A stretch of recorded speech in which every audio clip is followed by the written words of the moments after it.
आज आज और कल मकर संक्रांति का संक्रमण दिन है, यानी कहते हैं कि आज दिन से और कल सुबह या कल दिन तक मकर संक्रांति का पर्व है। और इस अवसर पर आपको आज भी बहुत बहुत शुभकामनाएं और कल भी बहुत बहुत बधाइयां मकर संक्रांति की। हमारा देश तीज और त्योहारों का देश है, लेकिन इन तीज और त्योहारों में कितनी वैज्ञानिकता छुपी हुई है, ये धीरे धीरे जब हम देखेंगे तो सामने आएगा। हमारी परंपरा, हमारे तीज, हमारे त्योहार, जिन्हें की रूढ़ियां कहा जाता था, वो इतनी वैज्ञानिक हैं कि वैज्ञानिकों को इसका अध्ययन करना पड़ रहा है। और वैज्ञानिकों को अपने ज्ञान को अपडेट करना पड़ रहा है कि वास्तव में इस खजाने में कितना कितना विशाल ज्ञान भरा पड़ा है। और इन तीज और त्योहारों के बीच हमारे खान पान छुपे हुए हैं, हमारी आहार की बातें छुपी हुई हैं। और ये आहार हमें स्वस्थ बनने की प्रेरणा देता है। उसी की एक शाखा निकलती है आयुर्वेद। और जो वैदिक कालीन ज्ञान था स्वास्थ्य का, भोजन का, आहार का, वो अभी हम ढूंढ नहीं पाए।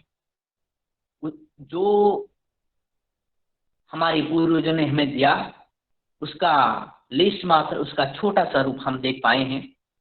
तो इसी कड़ी में, इसी श्रृंखला में हमारी आहार की बातों को लेकर के आज हमारे साथ डॉक्टर सुराज सिंह जी आ, आहार की वैज्ञानिकता पर और हमारे 30 त्योहारों और आहार की प्रासंगिकता पर आज बात रखेंगे। और आदरणीय स्वराज सिंह जी, डॉक्टर स्वराज सिंह जी पूर्व कृषि निदेशक हैं।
दिव्या,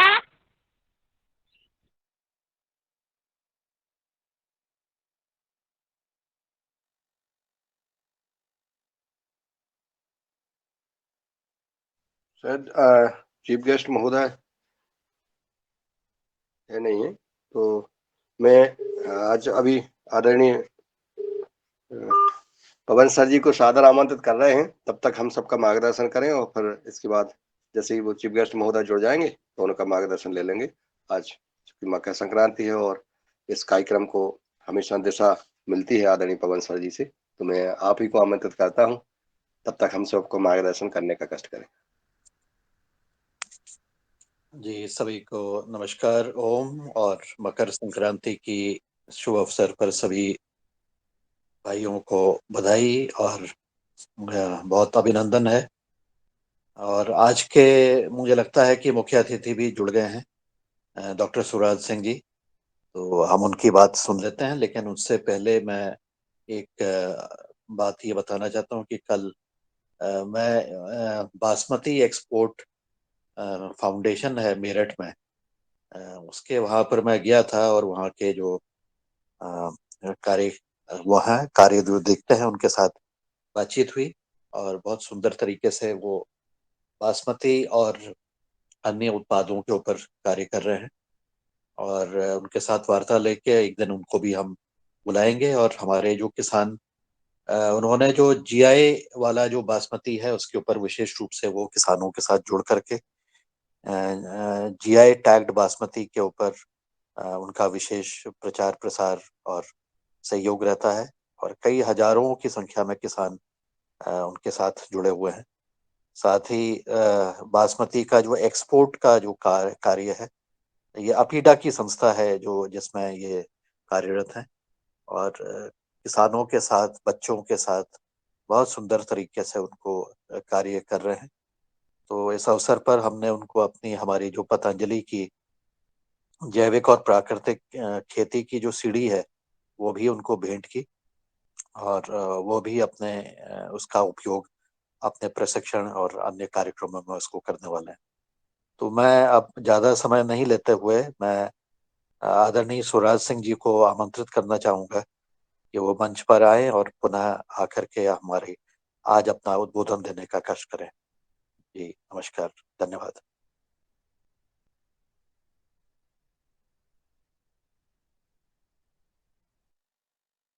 आदरणीय माइक ऑन कर लीजिएगा। आप सुन पा रहे हैं? हेलो। जी जी सर, जी हाँ, सर। सुन पा रहे हैं। बहुत बहुत धन्यवाद फिर दोबारा कॉल करने के लिए। एक आप अभी जो बात कर रहे थे मेरे से पहले, मेरे विचार से रितेश शर्मा जी की बात कर रहे थे। He is a good scientist regarding basmati जो है। और बिल्कुल बिल्कुल रितेश जी रितेश, से बात। हाँ, जो अच्छे, बहुत ही अच्छे साइंटिस्ट हैं, बहुत ही अच्छा मेरे विचार से एक्सपोर्ट पर नहीं, बासमती पर भी बहुत अच्छा उनका, किसानों को बहुत ही लाभ होगा। अगर आप उनसे वार्ता कराएंगे तो निश्चित रूप से फायदा होगा। दोस्तों, वैसे ये दिनेश ने पता नहीं मुझको कहाँ से पकड़ लिया। मैं तो इस वार्ताओं से संबंध लगभग लगभग अपना समाप्त कर चुका था, क्योंकि वार्ता करने से नो डाउट नॉलेज तो होती है, पर जो नोइंग है ना, वो बिना एक्सपीरियंस के होती नहीं है। जब तक हम उसको अप्लाई नहीं कर लेते, किसी भी चीज़ को जब तक अपने पे अप्लाई नहीं करेंगे, तब तक वो रिजल्ट नहीं देती है। यही हेल्थ का भी है। आज जिस क्रम में दिनेश ने मुझे बोला है कि आज बेसिकली हमारे जो सूर्य देव हैं, जो इस ब्रह्मांड में, कम से कम धरती, ब्रह्मांड में तो नहीं कह सकते, ब्रह्मांड में तो अनेकों सूर्य हैं, लेकिन हमारी धरती के जो पोषक हैं मूल रूप से, वो आज मकर राशि में जो प्रवेश कर रहे हैं, मकर संक्रांति के इस उपलक्ष्य पर मैं सभी भाइयों को, सभी किसानों को नमस्कार करता हूं, उनको अभिवादन करता हूं और उनको ये कहना चाहूंगा कि सृष्टि का जो चक्र है वो तो बहुत बड़ा है, इसी तरह सूर्य का चक्र है, और बहुत सी बातें हमको पता नहीं है। लेकिन जो हमारे ऋषिगण संतगण रहे हैं पहले, वो ऋषिगण जिसे कहते हैं हम या संत कहते हैं, वो बेसिकली मूलतः बहुत बड़े साइंटिस्ट थे। और हमारी जो धरती है, ये निश्चित रूप से, इसमें जितने भी ग्रह गोल नक्षत्र हैं, हेलो, हाँ सर, हाँ सर, हाँ, एक सेकंड, जो हमारी जो, मेरा माइक खत्म हो गया था। हमारी जो भी धरती है ना, ये जो जो सूर्य एक महीने के लिए जैसे मकर राशि में आएंगे, ये जो मकर संक्रांति है, आप सभी जानते हैं कि ये बेसिकली स्थिर नहीं है। सूर्य के कारण ये एक दिन घटती बढ़ती, 72 साल में एक दिन इसका आगे चला जाता है। आज अगर पहले अगर 13 तारीख की थी, तो अब 14 की हो जाएगी, फिर 15 की हो जाएगी। जैसे आज 14 तारीख है, लेकिन मूलतः बहुत बड़ी गणना है। उस गणनाओं में हम ना फंस के बेसिकली इसका बेनिफिट कैसे उठाएं हम। इस समय में आप देख रहे होंगे कि सूर्य जो अपनी गति है ना, इस समय उत्तरायण में चला जाता है। आज के दिन के बाद 6 महीने के लिए उत्तरायण में चला जाता है, तो दिन हमारे लंबे होने लगते हैं और रात्रि धीरे धीरे छोटी होने लगती है। एक संकेत है, मेरा संत टाइप का होना चाहता है। एक संकेत है। पूछिए मेरे, मतलब कम से कम मेरे साथ। जी, अन्य आदरणीयों से निवेदन है कि वो माइक ऑफ करें। मुख्य अतिथि जी अपनी वार्ता जारी रखें। तो ये एक संकेत है हमारा कि अभी तक हमारा जो डाइजेशन था, क्योंकि हम रीति रिवाज से जुड़े रीति, आपने जो हमारे त्योहार हैं उसके उपलक्ष्य में दिनेश ने मुझे बोला था कि रीति रिवाजों को और खाने का हेल्थ से क्या संबंध है, किस हिसाब से है। तो ये बेसिकली हमको एक वार्निंग देता है कि इस समय मौसम बदलने वाला है। ये लास्ट महीना है जो ठंड का है, इसके बाद कफ का प्रकोप होगा। देखो, पूरी जो 6 की 6 हमारी ऋतुएं हैं ना, वे किसी न किसी तरह से हमारी हेल्थ से जुड़ी हुई है। आयुर्वेद ने इसी को समझाया था, जो मॉडर्न साइंस जिसको आज नहीं समझ पाती। मॉडर्न साइंस को मैं हमेशा सलाम करता हूँ, क्योंकि मैंने भी वही पढ़ी है। बट जब हम इसमें हेल्थ के पर्पज से आयुर्वेद में जाते हैं और उसमें देखते हैं दिनचर्या, रात्रिचर्या, हमारा सोना उठना बैठना खाना पीना सब कुछ इंक्लूड है, उसके हिसाब से और ऐसे ये सृष्टि चक्र के हिसाब से बनाया गया है। तो अब हमको ये जैसे मकर संक्रांति आ गई, तो हमको ये एक वार्निंग कह लीजिए या मैसेज कह लीजिए, सूचना कह लीजिए, प्रकृति हमको दे रही है कि अब इस समय आपके अभी तक कफ का संचय हो रहा था। अगर आपने थोड़ा सा भी आयुर्वेद को जाना होगा, नहीं जानते तो मैं थोड़ा थोड़ा, मैं भी हालांकि एक ही आधा % भी नहीं कह सकता जानता हूँ। जो हमारी वात पित्त कफ है, जैसे आपकी बॉडी के अंदर है, ऐसे ये सृष्टि के अंदर भी है। जब आप इनको महीनों में देखोगे तो बेसिकली जो जितनी ऋतुएं हैं ना, इस समय जो हमारी खूब ठंड चल रही थी, इस समय जो दिसंबर जनवरी का महीना है, इसमें कफ का संचय होता है। आप कुछ भी खाते रहते हैं, सब कुछ हजम हो, लक्कड़ पत्ता सब हजम होता है। खासकर यूथ को तो हो जाता है, अगर बूढ़ों को नहीं होता है। मतलब इस समय हेल्थ बनाने का सबसे अच्छा मौसम होता है, लेकिन बॉडी में कफ का संचय हो जाता है। जैसे ये महीना जनवरी का खत्म होगा, ऐसे फरवरी मार्च में कुछ जगह लोकेशन के हिसाब से होता है, सूर्य कितना कहाँ चमक रहा है, या जैसे पहाड़ पर थोड़ा देर में आएगा, गर्मी के इसमें थोड़ा जल्दी आ जाएगा ये जो कफ का प्रकोप। तो फरवरी में कहीं कहीं, फरवरी के लास्ट में, कहीं कहीं फरवरी मार्च के शुरू में, ये कफ का जो इस समय दिसंबर जनवरी में हुआ, इस समय में कफ का संचय हो जाएगा। तो निश्चित रूप से बॉडी अपने आप में, क्योंकि हम पूरा का पूरा ब्रह्मांड लिंक है, पूरी पूरी सृष्टि लिंक है, तो ज्यादातर की बॉडी से, सबकी नहीं कह सकते, जिसने खाना पीना ज्यादा खाया है उसमें, जिसमें कफ संचय हो गया, तो उसका कफ का उसको प्रकोप होगा। और नजला जुकाम बुखार होने के 99% चांसेज है। मेरा एक अनुरोध और इस समय है सब भाइयों से, क्योंकि आगे आने वाला समय कफ के प्रकोप का है। और इधर आपने देखा होगा चाइना में कोरोना का बहुत भारी प्रकोप है, और ये इस समय जब इंडिया में भी आएगा, तो जनवरी के बाद में बहुत ही संभल के हम सबको रहना है, कफ के प्रकोप को कम से कम होने देना। इसलिए अब मकर संक्रांति से ही अब आप ध्यान रखें कि आपका डाइजेशन धीरे धीरे अब कम होता चला जाएगा। सूरज की गर्मी उधर बढ़ती चली जाएगी, दिन आपका लंबा होता चला जाएगा, और गर्मी आपको थोड़ी, सूर्य दिन लंबा होगा, रात्रि आपकी छोटी होंगी। तो डाइजेशन को ठीक रखने के लिए अब खाना जो अभी तक बहुत अच्छा डाइजेस्ट हो रहा था, हम ज्यादा खा रहे थे, तो उसको थोड़ी सी मात्रा आप कम करते चले जाएंगे। कफ के प्रकोप में विशेष रूप से ध्यान रखेंगे, क्योंकि ये यहीं से शुरू हो जाएगा कि आप जो हल्का खाना करेंगे, उसमें जो एंटी कफ की चीजें हैं वो आपको लेनी होंगी। उसमें एंटी कफ में जैसे शहद आता है, आपकी काली मिर्च आती है, कड़वा कसैला तीखा, सीधी सीधी भाषा में कहूँ, खट्टा मीठा और नमकीन कम करना है हर हालत में, क्योंकि ये कफ के दुश्मन होते हैं। चाहे कोई चीज खट्टी हो, चाहे मीठी हो, नमकीन हो। नमकीन पानी होल्ड कर लेती है, इसलिए कब बढ़ाती है। मीठा तो हमेशा कब बढ़ा है, और खट्टा कब बढ़ा है, तीनों। इसलिए खट्टा मीठा और नमकीन तीनों कम करेंगे। कड़वा कसैला और तीखा जो भी खाना, यही 6 रस है कह लीजिए, हमारे आयुर्वेद में कह लीजिए, चाहे सृष्टि में कह लीजिए, चाहे आपके जीभ के कह लीजिए, यही 6 रस है जो हर खाने में होते हैं। हम केवल खट्टा मीठा नमकीन खाते रहते हैं, क्योंकि अपने स्वाद के कारण। एक अच्छा होता है, एक अच्छा लगता है। हमेशा ध्यान रखें, जो अच्छा लगता है उसके उसके बजाय हमको अच्छे होने पाना है जो हमारे लिए अच्छा होता है। हर आदमी की, मैं ये नहीं कहता मैं सबके लिए क्योंकि आप यहाँ तो सब कोई किसी प्रकृति का आदमी होगा, कोई कफ का होगा, कोई पित्त का होगा, ये तीनों भी हम बॉडी में है, तो हमारी बॉडी में है, इसलिए अपनी अपनी प्रकृति के हिसाब से हमें खाना होता है। खासकर जो कफ प्रकृति के हैं उनको तो बहुत ज्यादा होगा। कफ में जिनको कफ ज्यादा बनता है, कफ कब आपको दिखाई देगा, जो आपके नाक से सांस लेने में दिक्कत आ रही है, या आपके लंग्स में दिक्कत आ रही है, या आपके पेट में है। ये कफ बनने का मूलतः कारण ये है कि आप मीठा ज्यादा खा रहे हो, या कड़वा ज्यादा ना हो, खट्टा ज्यादा खा रहे हो, या आप जो है नमकीन ज्यादा खा रहे हो। जब खाना डाइजेस्ट नहीं होता, तो कफ के रूप में सामान्यतः इकट्ठा, कुछ लोगों को जब अपनी प्रकृति के हिसाब से खाना नहीं खाते, तो उनके पेट में एसिड बनने लगता है। जो पित्त प्रकृति वाले होते हैं उनको एसिड लगेगा, खट्टी डकार आएंगी, गर्मी लगेगी, दाह लगेगी। वो ये समझ लीजिए पित्त प्रकृति का है। उनकी सीट जो है इसकी आपकी आंत में होती है। ये मूल बेसिक चीजें यदि इसको नहीं समझेंगे ना, तो आगे हेल्थ कभी सही नहीं रहेगी। आप अपनी हेल्थ के को स्वयं ठीक रख सकते हो। मुझे भी वैसे तो, मैं आयुर्वेदाचार्य नहीं हूँ, आयुर्वेद में बोलने का अधिकार नहीं, लेकिन मैं पिछले 25-26 साढ़े 25 साल हो गए, मैंने कोई टैबलेट नहीं ली है, केवल इसको फॉलो करते हुए। अदरवाइज मैं, मेरे से ज्यादा कोई बीमार नहीं रहता था, क्योंकि ये साइंस है, बहुत बड़ा विज्ञान है। इसी तरह से जो वात प्रकृति वाले लोग हैं ना, उनकी सीट कोलन में होती है, वहां पे गैस बनने लगती है। वो गैस गैस की, मैंने उस दिन भी बताया था, गैस की 70-80 बीमारी है।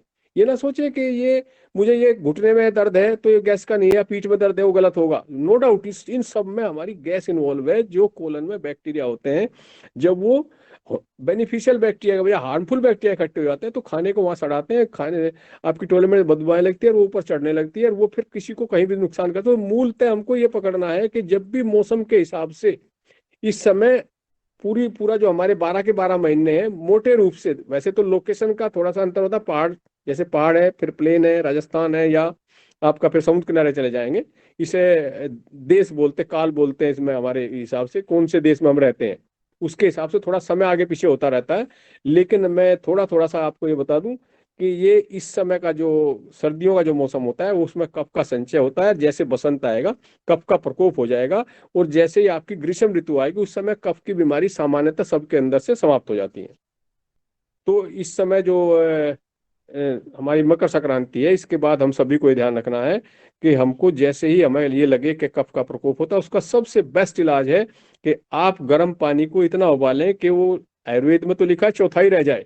सिंपल सिंपल पानी, साधारण पानी चौथाई रह जाए, लेकिन चलो चौथाई रहने में हम लोग दिक्कत करते हैं, लेकिन आधा तिहाई रह जाए। उसके बाद 1-2 दिन, एक भी दिन हो सकता है, किसी को तो एक दिन में ही आपका कफ खत्म हो जाएगा, किसी को 2 दिन लगेंगे, किसी को ज्यादा है तो अधिकतम 3 दिन लगेंगे। बट विश्वास करके आपको पानी के सिवा कुछ नहीं लेना है।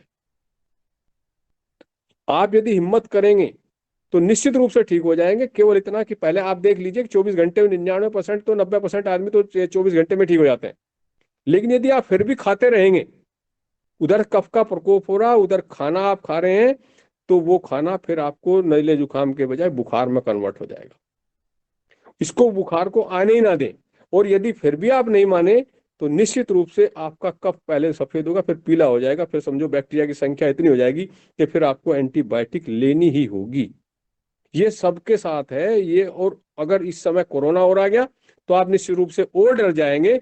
और डरने का मतलब है कि आपके हार्मोनल सिस्टम, आपके ब्लड में जो डर के हार्मोन छोड़ेगा, वो फिर आपको किसी भी सीमा तक डर के, जो कहते हैं ना, डर के आदमी मर भी जाता है, वो सही है। हमारे संतों ने, साधुओं ने देखा था, डर गया तो मर गया, क्योंकि ब्लड में हार्मोन आ गया, और वो हार्मोन डर का है। आपकी इम्यूनिटी उसने कम की, इम्यूनिटी कम की, डब्ल्यूबीसी ने भी काम करना बंद कर दिया। तो ऐसी दशा में बिल्कुल आपको सावधान रहना है कि आपको हिम्मत रखनी है। और जो हमको बताया गया है कि हम निश्चित रूप से मरेंगे नहीं यदि आप गर्म पानी पर रहेंगे, किसी भी दशा में आपका कफ ठीक हो ही हो जाना, एक सिंगल सा तरीका है। यदि आप गर्म पानी पर नहीं रह सकते, फिर भी नहीं तैयार हैं, तो केवल 2 ही रस हैं कफ के लिए।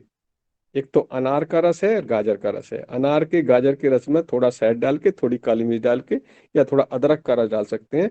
केवल ये, इसके सिवा कोई बाकी यदि कोई भी रस लेंगे ना, चाहे आप संतरे का ले लो, चाहे मौसमी का ले लो, चाहे सेब का ले लो, कोई भी मीठा रस नहीं लेना।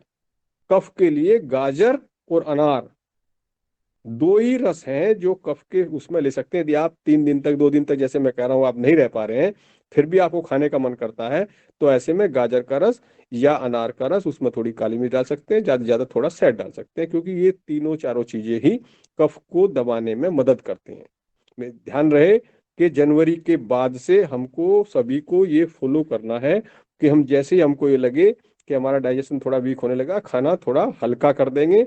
अभी तक हम भारी खाना खा रहे थे, उस समय खाना हल्का कर देंगे, और जो कफ को खत्म करने वाली चीजें हैं उसको आप लेंगे। अब मैं थोड़ा सा, क्योंकि ये आपने हर तीज त्योहार के विषय को लेते हुए कहा है, हर तीज त्योहार पूरे साल भर में ही आते हैं, तो पूरे साल का बता सकता हूँ। या आप ध्यान रखें कि जैसे मैंने अभी बताया कि जनवरी फरवरी के महीने में कफ का संचय होगा, फरवरी मार्च में, कोई कहीं कहीं अप्रैल तक चला जाता है, वैसे सामान्यतः फरवरी मार्च होता है, उसका प्रकोप हो जाएगा, तो कफ की बीमारी आएंगी। नजला जुकाम निश्चित रूप से कफ के कारण इस समय होंगे। यही नजला जुकाम पित्त के कारण भी होता है और वात के कारण भी होता है। कभी कभी आपने देखा हो, ये मूल जड़ हो जाती है, यहीं से हमारी बीमारियों की शुरुआत होती है। इसलिए आयुर्वेद में तो, या आयुर्वेद के जो आयुर्वेदाचार्य हैं, या हमारी बुक्स में भी बहुत जगह लिखा है, तो नजला जुकाम होना आपका दोस्त है। वो आपको ये मैसेज देता है कि मैं कुछ ना कहीं कुछ गलती कर रखी है, कुछ गड़बड़ है। हेलो, आवाज आ रही है क्या? बीच में शायद कोई मैसेज, टेलीफोन आ रहा था इसी पे।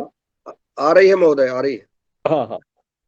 तो तो हमें ये ध्यान रखना है, जैसे फिर हमारा उधर गर्मी के दिन शुरू हो जाएंगे आपके, लगभग आपके जो मई और जून है, इसमें थोड़ा ज्यादा संचय तो वात का होता है।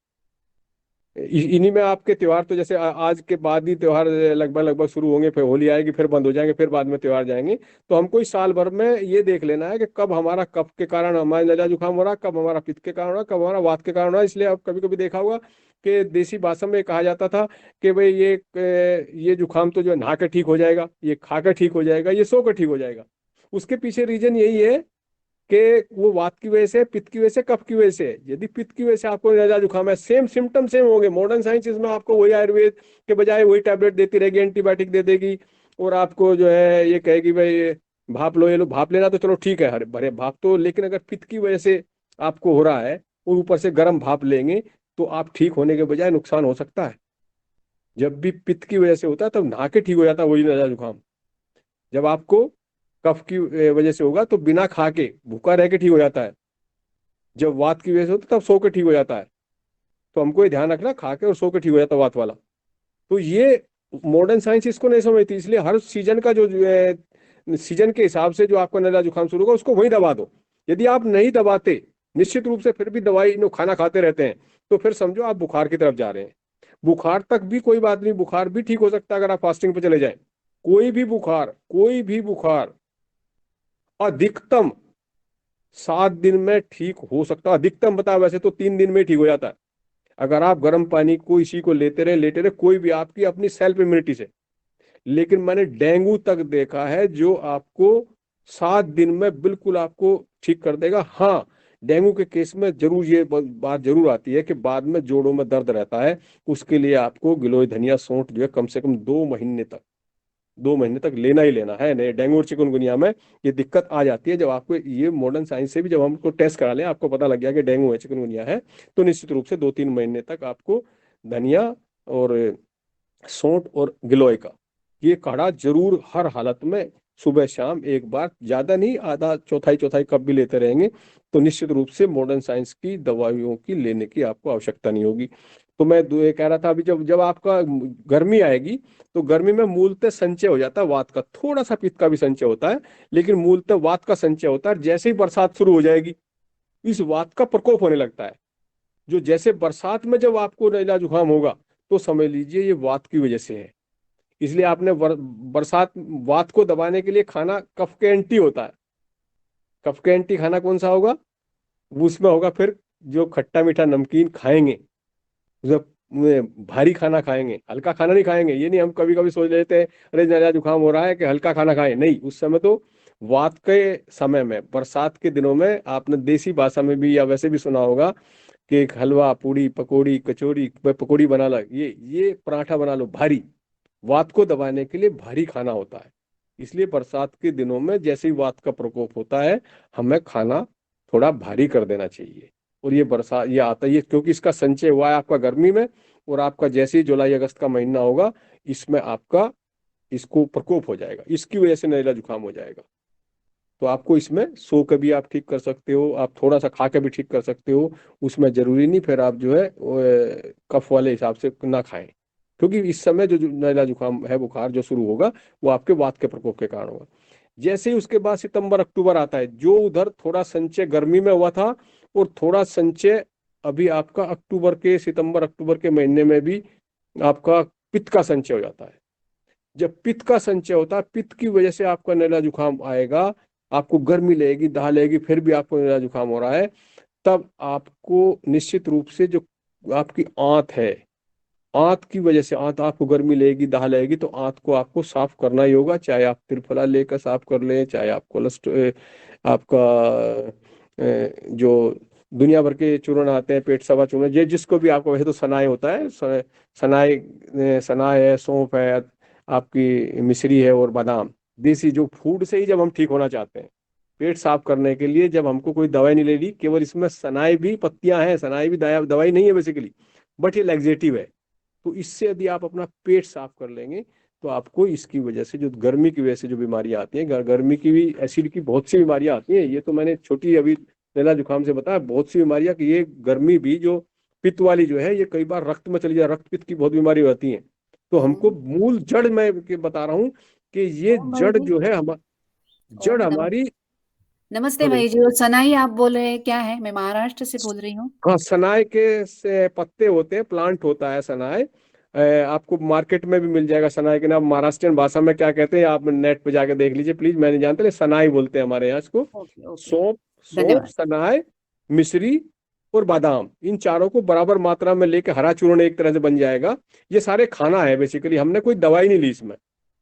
आप देख रहे हो चारों चीज है, सनाई लैक्सेटिव है, और बाकी सारी चीजें आपको बैलेंस करके आपकी आंत को बेसिकली साफ कर देती है। आपको लगेगा कि सुबह को हल्के से दस्त हुए, कोई बात नहीं, एक बार हल्का दस्त होगा तो आपकी जो आंत जब साफ हो जाएगी तो निश्चित रूप से आपको पित्त से होने वाली कोई भी बीमारी है वो नहीं होगी, क्योंकि उसकी सीटी वहां है। हमको तीनों चीज का ध्यान रखना है। यदि हमको कफ की बीमारी होगी है तो आपको उल्टी करनी होगी, नाक में, नाक से किसी भी तरह से आपको, यदि आप नाक से पानी निकाल सकते हैं, नेति कर सकते हैं, वो करना होगा। उसके बाद उसमें तेल डालना होगा। और यदि आपके लंग्स की वजह से है तो लंग्स से काली मिर्च वगैरह डाल के कफ को निकाल के फिर प्राणायाम करना होगा। ये तीनों, ये मूल जड़ है ये हमारी सारी बीमारियों की। यदि हम मूल ही नहीं समझते फिर दवाई लेना शुरू कर देते तो दवाई तो आपकी इम्यूनिटी खत्म कर देते। दवाई तो ऐसी चीज है, खासकर मॉडर्न साइंस की दवाइयाँ, मैं आयुर्वेद की दवाइयों की बात नहीं कर रहा हूँ, ना होम्योपैथी दवाइयों की बातें कर रहा हूँ। यदि आप आयुर्वेद की दवाइयों से ठीक हो जाएंगे तब भी ठीक है, क्योंकि आयुर्वेद की दवाइयाँ ज्यादातर ज्यादातर, मैं सारी नहीं कह रहा हूँ क्योंकि इसमें भी भस्म में तो इसमें भी केमिकल्स आ जाते हैं, वो बहुत बड़ी चीज हो जाती है फिर, लेकिन वो आजकल बनती नहीं उस हिसाब से। लेकिन यदि हम अपने प्लांट के द्वारा, कोई भी प्लांट से यदि हमारी कोई दवाई बनती है आयुर्वेद की, तो वे उतना नुकसान नहीं करती हैं जितना कि मॉडर्न केमिकल साइंस की जितनी भी टैबलेट्स बनी हैं।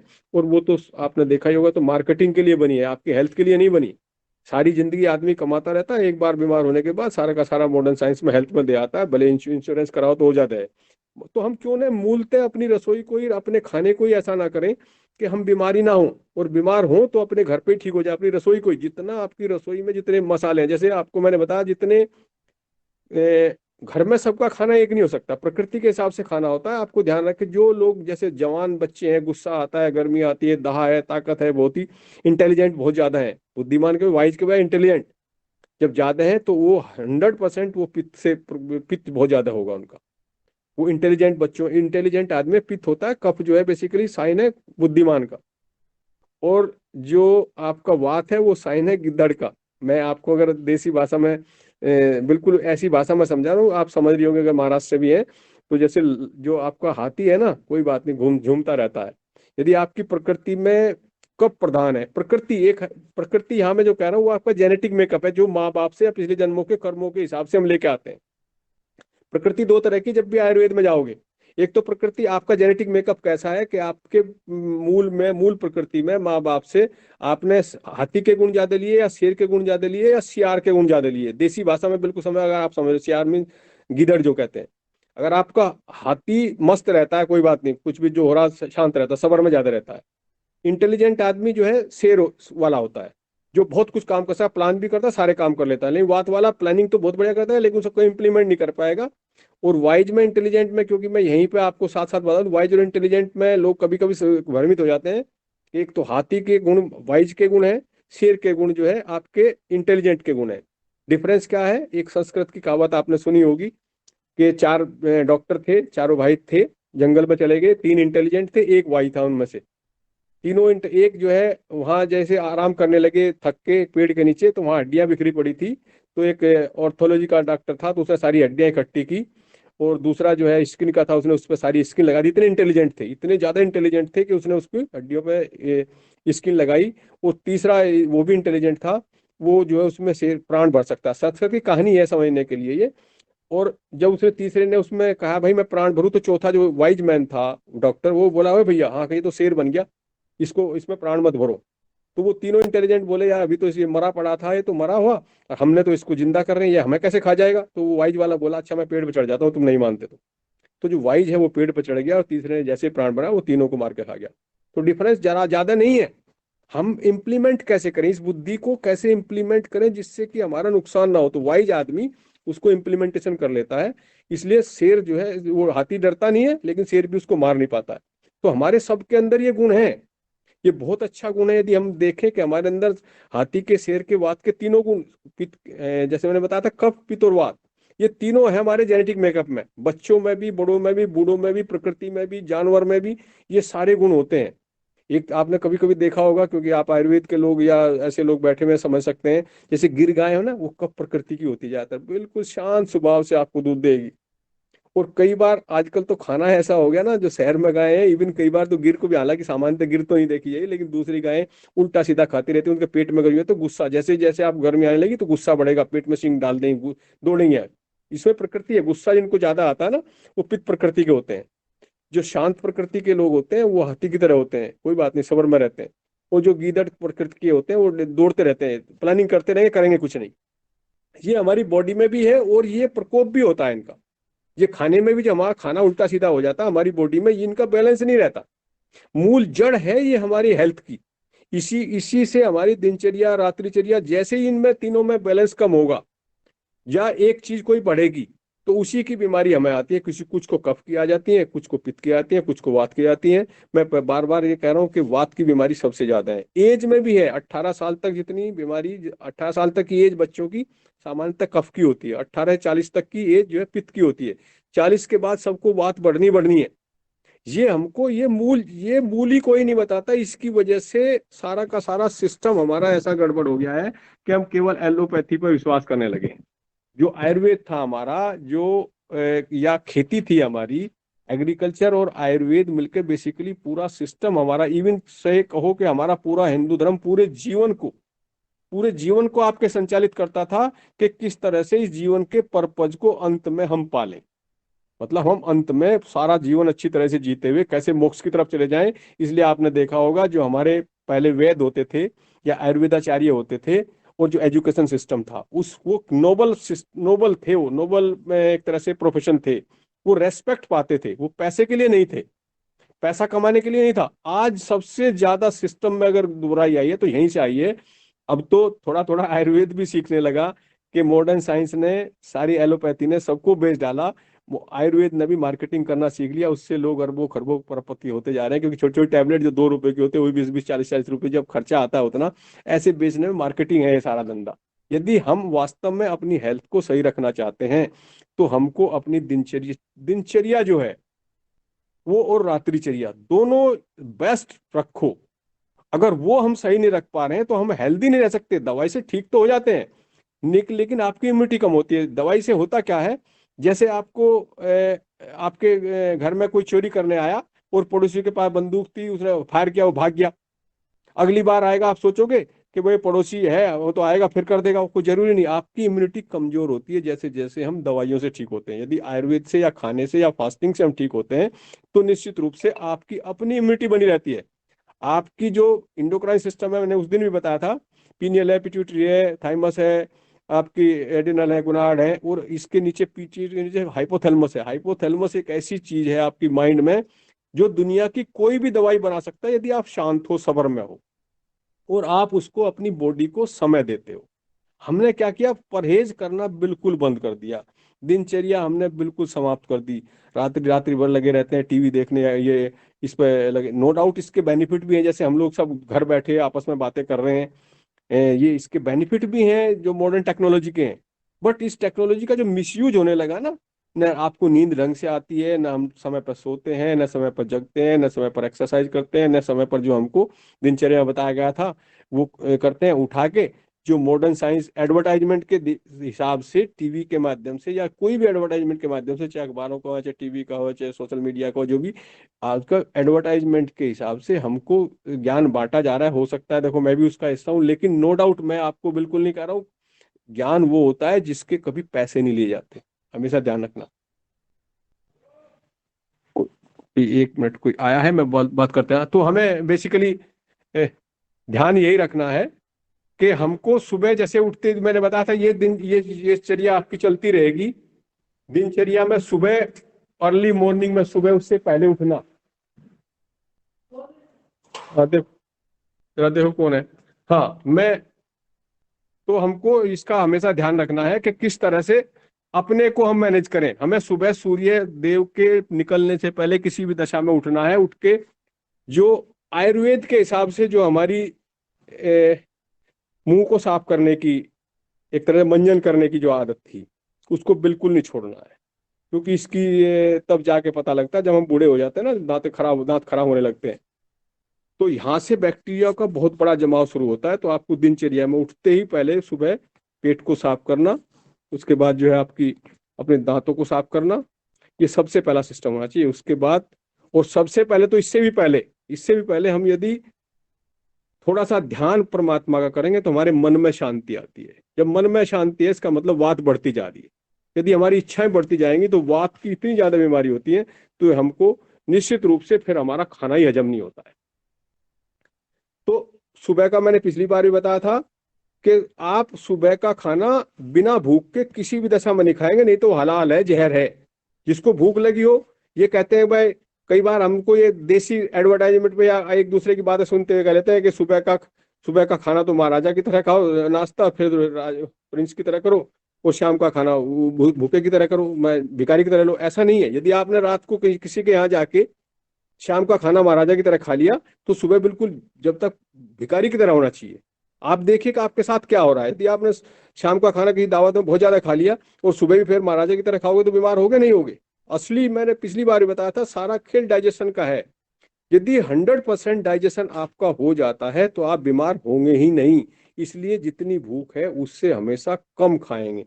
अगर आपको ये नहीं पता है कि मुझे क्या खाना है अपनी प्रकृति के हिसाब से, कई बार हमको पता ही नहीं होता है।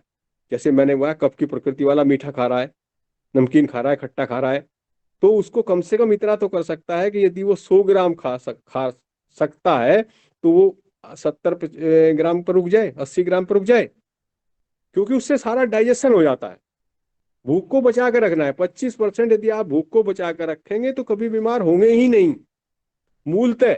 बाकी चीजों का तो ध्यान रखना है कि सफाई का, इसका उसका, लेकिन डरना भी नहीं है।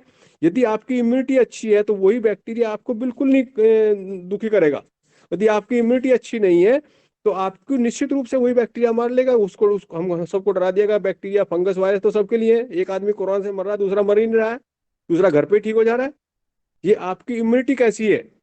इम्यूनिटी मॉडर्न साइंस के केमिकल लेने से हमेशा घटती है, यहां तक कि डर से भी घटती है। ये देखा गया है कि यदि आपको डर हो गया, दुख हो गया, आप मायूस हो रहे हो, तो आपके ब्लड में हाइपोथैलेमस के द्वारा, हमारी ग्लैंड्स के द्वारा, एंडोक्राइन सिस्टम के द्वारा ACTH नाम का एडिनोकार्ट्रोपिक हार्मोन रिलीज हो जाता है। डरते हैं, जैसे हम जंगल में जा रहे हैं, शेर आ गया, एकदम डर गए, तो वो हार्मोन जैसे ही रिलीज होगा, या आप किसी भी कारण से डरते हैं, मैं तो ये तो उदाहरण दिया आपको, तो आपके WBC मरते हैं। WBC मरते हैं आप, मीन्स आपकी इम्यूनिटी कम होगी।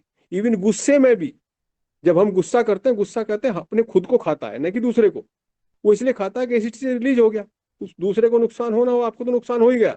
इसलिए हमको मूलतः जो हमारे आयुर्वेद में या हमारे हिंदू धर्म में जो सारी बातें बताई थी कि हमें सब्र में रहना है, धैर्य में रहना है, वो हेल्थ का ही कारण उसके लिए है। हमें अपने को ठीक करना, दूसरे को ठीक नहीं कर सकते।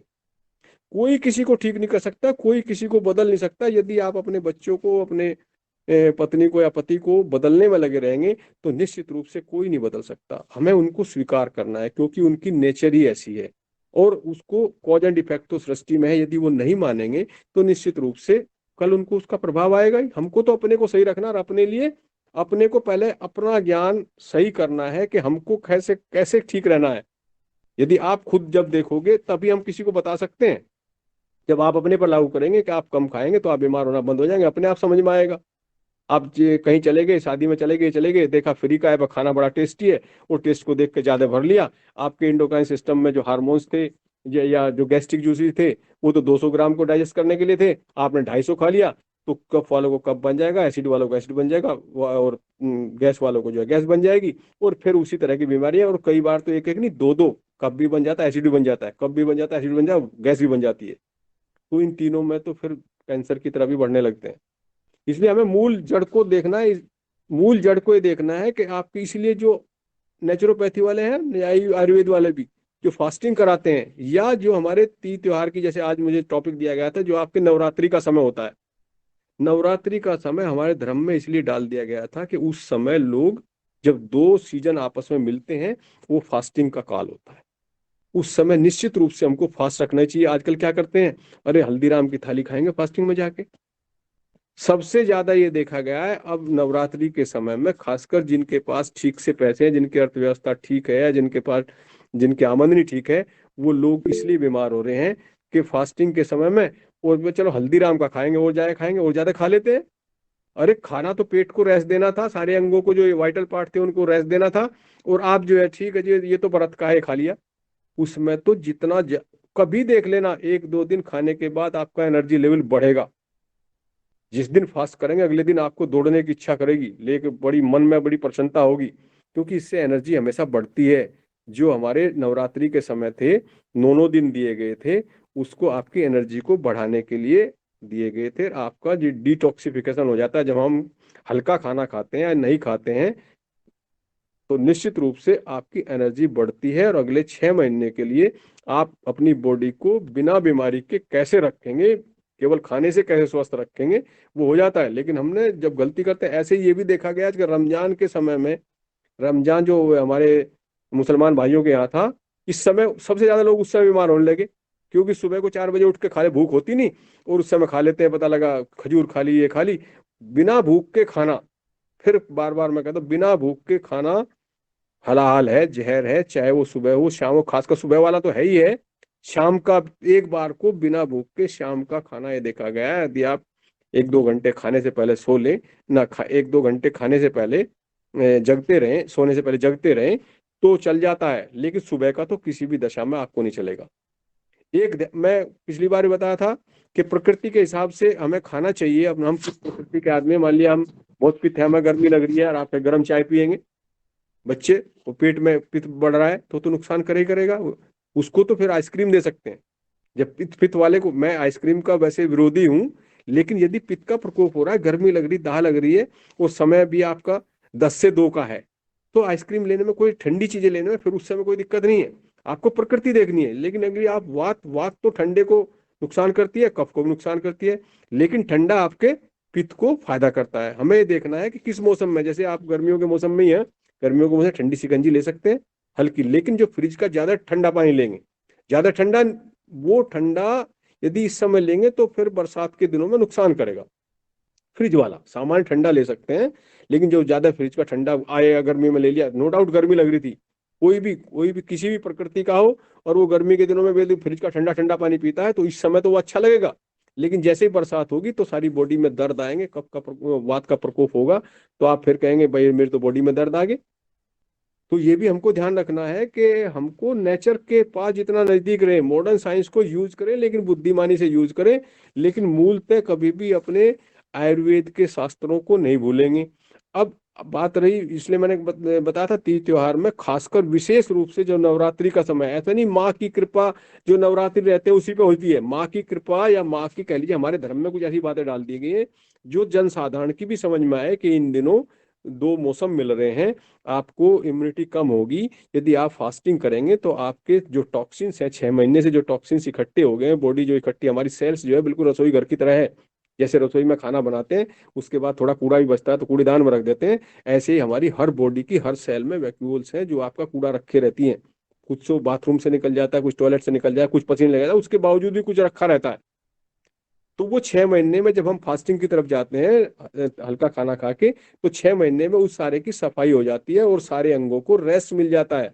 ये देखा गया है कि यदि आप आपके इंटरनल पार्ट को, आपके किडनी है, लीवर है, लंग्स है, हार्ट है, यदि इनको सही खाना देते देते इनको थोड़ा रेस्ट भी देते हैं, तो ये अच्छी तरह से काम करते रहते हैं। और हमारे दिमाग में क्या है कि हम खाए खाए जाए, खाने से ताकत मिल जाए, खाने से ताकत नहीं मिलती, खाने के डाइजेशन से ताकत मिलती है। ये खाना डाइजेस्ट, वही खाना आपके लिए जहर हो सकता है, वही खाना आपके लिए अमृत हो सकता है। सेम चीज खाई, एक आदमी को कुछ नहीं हुआ, दूसरा आदमी बीमार हो गया, या आपको कुछ नहीं हुआ, एक बार उसी चीज को खाने से दोबारा बीमार हो गए, क्योंकि उस समय वो डाइजेस्ट नहीं हुआ। या एक बार खाया तो कोई दिक्कत नहीं, दूसरी बार खाया तो उसने बीमारी पैदा कर दी। जब वो डाइजेस्ट हो गया तो उसने कुछ नहीं किया, लेकिन जब वो हाफ डाइजेस्टेड, सेमी डाइजेस्टेड रह गया, तब वो आपको नुकसान करेगा। यदि वो कफ के रूप में बदल गया तो कफ वाली बीमारी ला देगा, पित्त के रूप में रहा तो पित्त की ला देगा, और वात के रूप में रहा तो वात की ला देगा, दोनों के रूप में रह गया तो दोनों फिर ज्यादा बीमारी ला देगा। इसलिए मूलतः हम लोगों को ये ध्यान रखना है कि जो भी कुछ हम खा रहे हैं, खाने से पहले, ये देख, जीभ पे लगने के बाद नहीं, आंखों से देखने, आंखें हैं, नाक है, जीभ है, ये आपको आंखें देखकर, नाक सूंघकर, और कई बार कान भी उनकी महिमा सुन के, और जीभ टेस्ट लगते ही आपको खाना स्वाद लगने लगता है। आपको उससे पहले पूछना है क्या मुझे भूख है। यदि भूख है तो फिर आप कुछ भी खा सकते हैं प्रकृति के हिसाब से अपनी। अगर आपको अपनी प्रकृति पता है, गर्मी लग रही है तो, यदि बहुत सारी बॉडी को बहुत गर्मी लग रही है तो ठंडा, और यदि आपको ठंड लग रही है तो गर्म चीजें, बड़ी देसी, अगर देसी भाषा में समझे। लेकिन भूख को आपको ध्यान रखना है। आपको ये भी पता होना चाहिए कि आप हेल्दी कब रहते हैं, जब डाइजेस्ट होता है खाना, खाने से पहले रस बनेगा, जो कुछ भी आप खाएंगे खाने से रस बनेगा। जैसे घोल कह लो देसी भाषा में, खाना मुंह में कितना होगा। जैसे मुंह में अगर आप देंगे, मैंने पिछली बार बताया था, टाइलिन सारा वहीं बजा दूंगा। टाइलिन जो होता है आपके कार्बोहाइड्रेट को वहीं से हजम करना शुरू कर देता है। जैसे पेट में जाएंगे आपके गैस्ट्रिक जूस आएंगे, प्रोटीन को हजम करना शुरू कर देगा। जैसे आपके आंत में जैसे खाना हुआ, लगभग हर 3 घंटे के बाद स्टमक जो है आंत में एक तरह जैसे उल्टी करते हैं, अपना खाने को आंत में भेज देता है। यदि हम बीच में इसमें कुछ ना कुछ खाते रहे, यदि आपको रियली हेल्दी रहना है तो 3 4 5 घंटे के इंटरवल के बीच में हमको जो चाय पी लेते हैं इन्हें बिल्कुल नहीं पीनी चाहिए। क्योंकि कई बार उसके साथ कुछ और खा लेते हैं तो आधा हाफ डाइजेस्टेड आंत में चला जाता है। जो प्रोटीन हमारे पेट में ही डाइजेस्ट हो जानी चाहिए थी, पता लगा वो भी जब पेट ने आंत में सारा खाना भेजा 2 से 3 घंटे, तो आपके आंत में चला गया, हाफ डाइजेस्टेड है। उसके बाद वहां पे वो एब्जॉर्ब होगा। आंत में खाना बहुत सारा एब्जॉर्ब होता है, जैसे मैंने बताया था। वैसे विशेष रूप से तो आपकी फैट होती है, जैसे गर्म पानी में तेल डालते हैं इस तरह इमल्सन जो बन जाता है, वो जब एब्जॉर्ब होगा, ऑस्मोसिस के थ्रू एब्जॉर्ब हो जाता है, तो आपकी यहीं से खाना, ये जो रस बना ये रक्त में गया। रस से कहते हैं, इसलिए कहता है आयुर्वेद कहता है रस से रक्त बना, रक्त से मांस बना। उसी खाने को जैसे रस के थ्रू, रक्त के थ्रू सब जगह जाएगा, तो आपके जो मसल्स हैं, मांस जो भी है शरीर में, वो बनता है। जब वहां पर भी और डाइजेशन होता रहता है, एक तरह से और शुद्धिकरण उसका होता रहता है, और पकता रहता है, देसी भाषा में समझ लीजिए, तो वहां से मेद बनती है। मेद कहते हैं लुब्रिकेंट। लुब्रिकेंट क्या है? जैसे घी तेल होते हैं ना, तो जैसे आपके जोड़ों को, हड्डियों को चलाने के लिए ये लुब्रिकेंट्स बनते हैं। जब उसका भी और डाइजेशन होता रहता है, उसके बाद आपकी बोन बनती है। तब यदि वहां तक आपका खाना डाइजेस्ट हो रहा है तो बोन बनेगी, नहीं तो बोन पता लगा पोरस होगी। जैसे जैसे उम्र बढ़ती जाती है, देखा नहीं कई बार होता है बाथरूम में गेट टूट गए, तो यदि आपका खाना वहां तक डाइजेस्ट नहीं हो रहा तो फिर बोन के लिए तो कुछ मिला ही नहीं खाना। ज्यादा ज्यादा मेद बन गई, मोटापा, फैट हो गया, फैट का पेट बढ़ जाता है, कई बार लीवर फैटी हो जाएगा, सारे हो जाएंगे आगे। उसके बाद खाना डाइजेस्ट नहीं हो रहा क्योंकि बोन तक तो गई नहीं। वो बोन तक जब खाना वो डाइजेस्ट होगा वहां पे जाके, तब आपकी बोन मैरो बनता है। बोन मैरो बहुत ही कीमती एक तरह से बॉडी में धातु है। बोन मैरो के बाद जब वहां पर भी हो जाता है, उसके बाद आपका सीमन या ओवा बनता है। जब वहां पर भी उसको हम ठीक से यूज करते हैं, उसके बाद हार्मोन्स बनते हैं। सारी बॉडी तो ये कहते हैं खाने के बाद 28 दिन बाद हार्मोन बनते हैं। और वही कहते हैं पिट्यूटरी का हार्मोन जब तक एक बूंद भी बॉडी के अंदर है, या 1 मिलीग्राम माइक्रोग्राम भी है, तब तक आदमी जीवन नहीं छोड़ता है। इसलिए आपने देखा होगा कि जब हम कपाल क्रिया करते हैं, जब मर जाता है आदमी, तो ये खोपड़ी फोड़ते हैं। वो इसलिए करते हैं कि पिट्यूटरी में सामान्यतः ये एक सेरेमनी है एक तरह से, कि भाई कुछ नहीं रहा, अब इसमें कुछ भी नहीं बचा। यदि आपके हार्मोन्स बनते रहे खाने से, खाना सही क्वालिटी का रहा, खाना आपका सही डाइजेस्ट हुआ, आपका मन में सब्र रहा, शांति रही, तो जब तक हार्मोन बनते रहेंगे तो आदमी मरेगा नहीं। आपके हार्ट की जो मसल्स है, ये मॉडर्न साइंस भी ने बता दिया कि 850 साल तक चल सकती है, ये इतनी ताकतवर है ये, मॉडर्न साइंस के हिसाब से भी। बट हम क्या है, हम तो आजकल 70 80 साल में ही बैठ जाते हैं सारे के सारे। पहले तो हमको पता नहीं होता, और जब तक जब तक ज्ञान होता है, तब तक पता लगा हम लोग जो है, हमारे अंग ऑलरेडी इतने खराब हो चुके हैं। हालांकि उस समय भी यदि 20 की एज में, तो रिवाइव किए जा सकते हैं, सही भोजन करके, सही दिनचर्या, सही रात्रिचर्या करके। आपने च्यवन ऋषि का नाम सुना होगा, आज तक भी हमको ये नहीं मालूम है कि च्यवन औषधि कौन सी थी। वो उन्होंने च्यवनप्राश जो बनाया था, उससे एक बार फिर अपने को रिवाइव करके दोबारा से यंग हो गए थे। नो डाउट सृष्टि का जो काल चक्र है, उसमें हम बचने वाले तो नहीं, शरीर हमारा बचने वाला तो नहीं, लेकिन जितने दिन हम हैं उसको, उम्र को घटाया या बढ़ाया जा सकता है। ऐसा बिल्कुल दिमाग में धारणा ना रखें कि हम जो हमारे सांस लिखे हुए हैं, आयुर्वेद को जब डीप में जाके पढ़ेंगे तो स्पष्ट लिखा हुआ है कि मृत्यु को 100 बार टाला जा सकता है। फिर अगला शब्द उन्होंने लिखा है कि काल मृत्यु को नहीं टाला जा सकता। हम मौत में और काल में अंतर नहीं कर पाते। काल मृत्यु जब आती है तो कोई नहीं टल सकता, और काल मृत्यु जाए तो कोई दिक्कत नहीं। बट हम मौत से जाते हैं ज्यादातर, गलत खा के, गलत रहन सहन करके। ज्यादातर लोग आजकल मौत से मरने लगे, काल में बहुत कम लोग जाते हैं। मौत क्या है, जैसे आप समझने के लिए, मौत तो ऐसे हम ट्रेन के नीचे कूद गए, या हम 10 मंजिल से नीचे कूद गए तो मौत आ गई, नहीं कूदते तो नहीं मरते। काल वो है जब आप बिल्कुल स्वस्थ रहते हुए आखिर में धीरे धीरे आपके अंगों ने काम करना बंद कर दिया, और आप बिल्कुल स्वस्थ हैं। ये कई बार कहते हैं ना, खाना खाया मैं पीछे को लुढ़क गया, तो 80 साल का आदमी था, 85 का था, 90 का था। तो हम सबको काल मृत्यु जाने के लिए हमको खुद को समझना होगा, हम दूसरों को समझने की जरूरत नहीं है। हमें खुद को समझना है कि हम खुद कैसे स्वस्थ रहें, खुद कैसे अपने को ठीक रखें, और क्या ठीक है।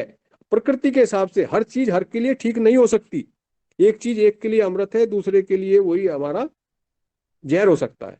और दूसरे, अगर अमृत है भी सबके लिए, तो सबका जिसका डाइजेशन हो रहा, जो उसको डाइजेस्ट कर पा रहा है, मान लिया भगवान शिव जी ने तो जहर भी पी लिया था, अपने कंठ में रोक लिया, तो हम थोड़े बच जाएंगे, क्योंकि उनको वो उसको रोकने की प्रक्रिया या वो जानते थे, उनको वो डाइजेस्ट कर सकते थे, यहीं तक रोक दिया उन्होंने।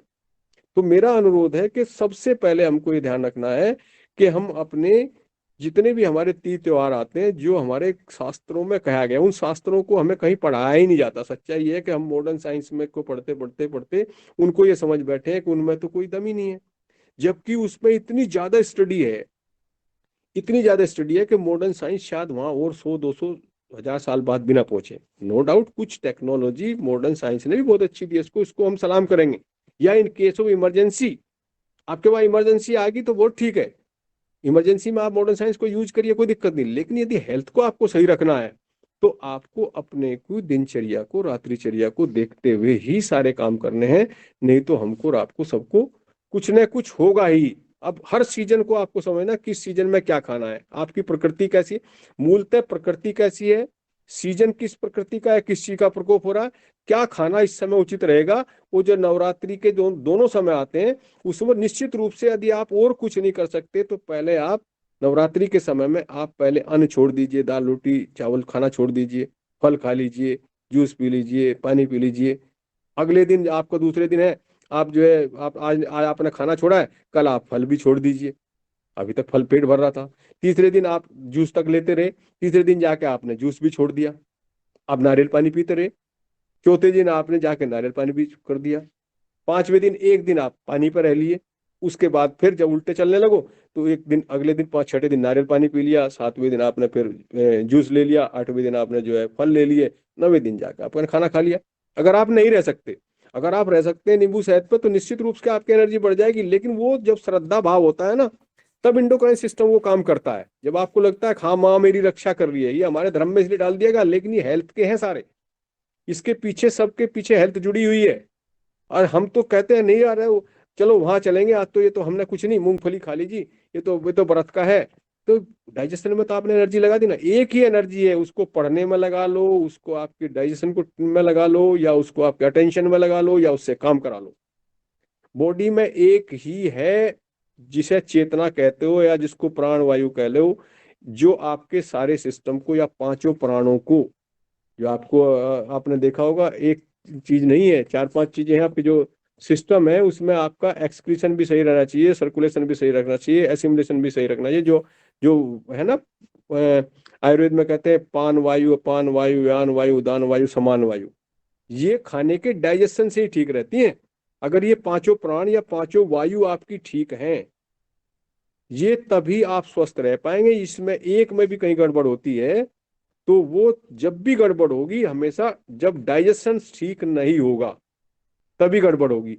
हाँ, आजकल जो हम पेस्टिसाइड केमिकल बहुत ज्यादा डालने लगे, निश्चित रूप से वो भी आपको नुकसान कर रहे हैं, बट उनसे भी इतनी डरने की जरूरत नहीं। अगर डर गए तो वो तो ऑलरेडी जहर तो आपके अंदर है ही है। मैंने बताया था, आपकी बॉडी में हाइपोथैलेमस और लीवर, ये ऐसी इंडस्ट्री है जो आपकी बॉडी को ठीक करने के लिए दुनिया का कोई भी केमिकल बना सकती हैं, यदि आप शांत रहें, मन को सब्र में रखें, शांति में रखें, और कुछ नहीं। आप कम से कम फास्टिंग करना या हल्का खाना, पर हल्के खाने से, फास्टिंग करने से, एक्सरसाइज करने से, सही दिनचर्या रात्रिचर्या अपनाने से हम निश्चित रूप से सही स्वस्थ रह सकते हैं। और खासकर हमारे तीज त्योहारों के समय में जो हमको गाइडेंस मिलती रही है, उसको समझ के, अपनी बुद्धि से समझ के, बुद्धिमान बन के, इंटेलिजेंट बन के नहीं, बुद्धिमान बन के, कि हम अपने अंगों को रेस्ट कैसे दें। और सबसे ज्यादा रेस्ट, मैंने पिछले अपने लेक्चर में बताया था, सबसे ज्यादा रेस्ट अपने माइंड को देने की जरूरत है।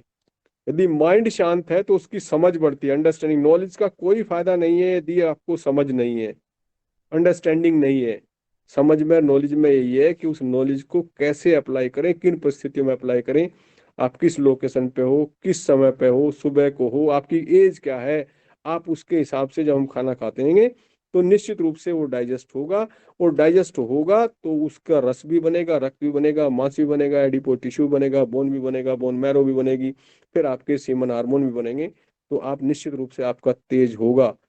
और यदि आपको वहां तक डाइजेशन नहीं होता है, फिर भी सारी क्रिया करते रहते हैं तो बाद की बीमारियों को आपको झेलना ही पड़ेगा, निश्चित रूप से फिर आएंगी आपकी। फिर आपको रिवाइव तो कर सकते हैं अपने को, बट बुद्धि के द्वारा ही रिवाइव करें। इसलिए कहते हैं ज्ञान हमारे उसमें, ज्ञान सबसे ज्यादा परिष्कारक है। उस समय हम क्या करें, हमारे साथ ये सिचुएशन पैदा होगी कि उसमें सबसे बड़ा काम आता है फेथ का। फेथ ऐसी चीज है जो कुछ भी कर सकती है। आपको किसी डॉक्टर पर यदि फेथ हो गया ना, चाहे एलोपैथी पे हो गया, चाहे जिस पे हो गया, या अपने भोजन पे ही हो गया, आपको विश्वास हो गया, तो बॉडी अपने आप ही वो केमिकल वो बना लेती है। आपने कई बार देखा होगा, जब आपको वहां पे फला डॉक्टर के यहाँ चला जाऊंगा, उससे ठीक हो जाऊंगा। कई बार ये भी हकीकत है, कई बार लोग, मैं बहुत बहुत गहरी बातें बता रहा हूँ डॉक्टर्स की, कई बार पता लगा डिस्टिल वाटर का इंजेक्शन दिया उस डॉक्टर ने और 2 ऐसी टैबलेट दे दी, आप ठीक हो गए। ये भी आपकी फेथ और आस्था तो इतनी बड़ी चीज है। मैं ये नहीं कह रहा हूँ फेथ आस्था में, फेथ आस्था तो वास्तव में सबसे बड़ी चीज है। अपने धर्म में फेथ कर लीजिए, अपने किसी पत्थर की मूर्तियां फेस कर लीजिए, क्योंकि आपकी बॉडी का एंडोक्राइन सिस्टम इतना ज्यादा है, आपका यदि गहरा विश्वास है, श्रद्धा है, तो निश्चित रूप से वही केमिकल बना सकती है जो आपकी बॉडी को जरूरत है। बट अगर फेथ ही उथला है तो फिर आपको निश्चित रूप से डॉक्टरों की भी जरूरत पड़ती है। मैं ये नहीं कह रहा हूँ कि आप केवल फेथ पर हैं, बट समझ से आप अपने ग्रंथों पर, चाहे वो आयु का विज्ञान है, आयुर्वेद है, चाहे हमारा इवन होम्योपैथी है। होम्योपैथी भी क्या काम करता है, होम्योपैथी सूक्ष्म शरीर पर काम करती है, आयुर्वेद आपके फिजिकल बॉडी पर काम करता है। लेकिन सबसे ज्यादा रोल अगर इसमें है तो आपके माइंड का है।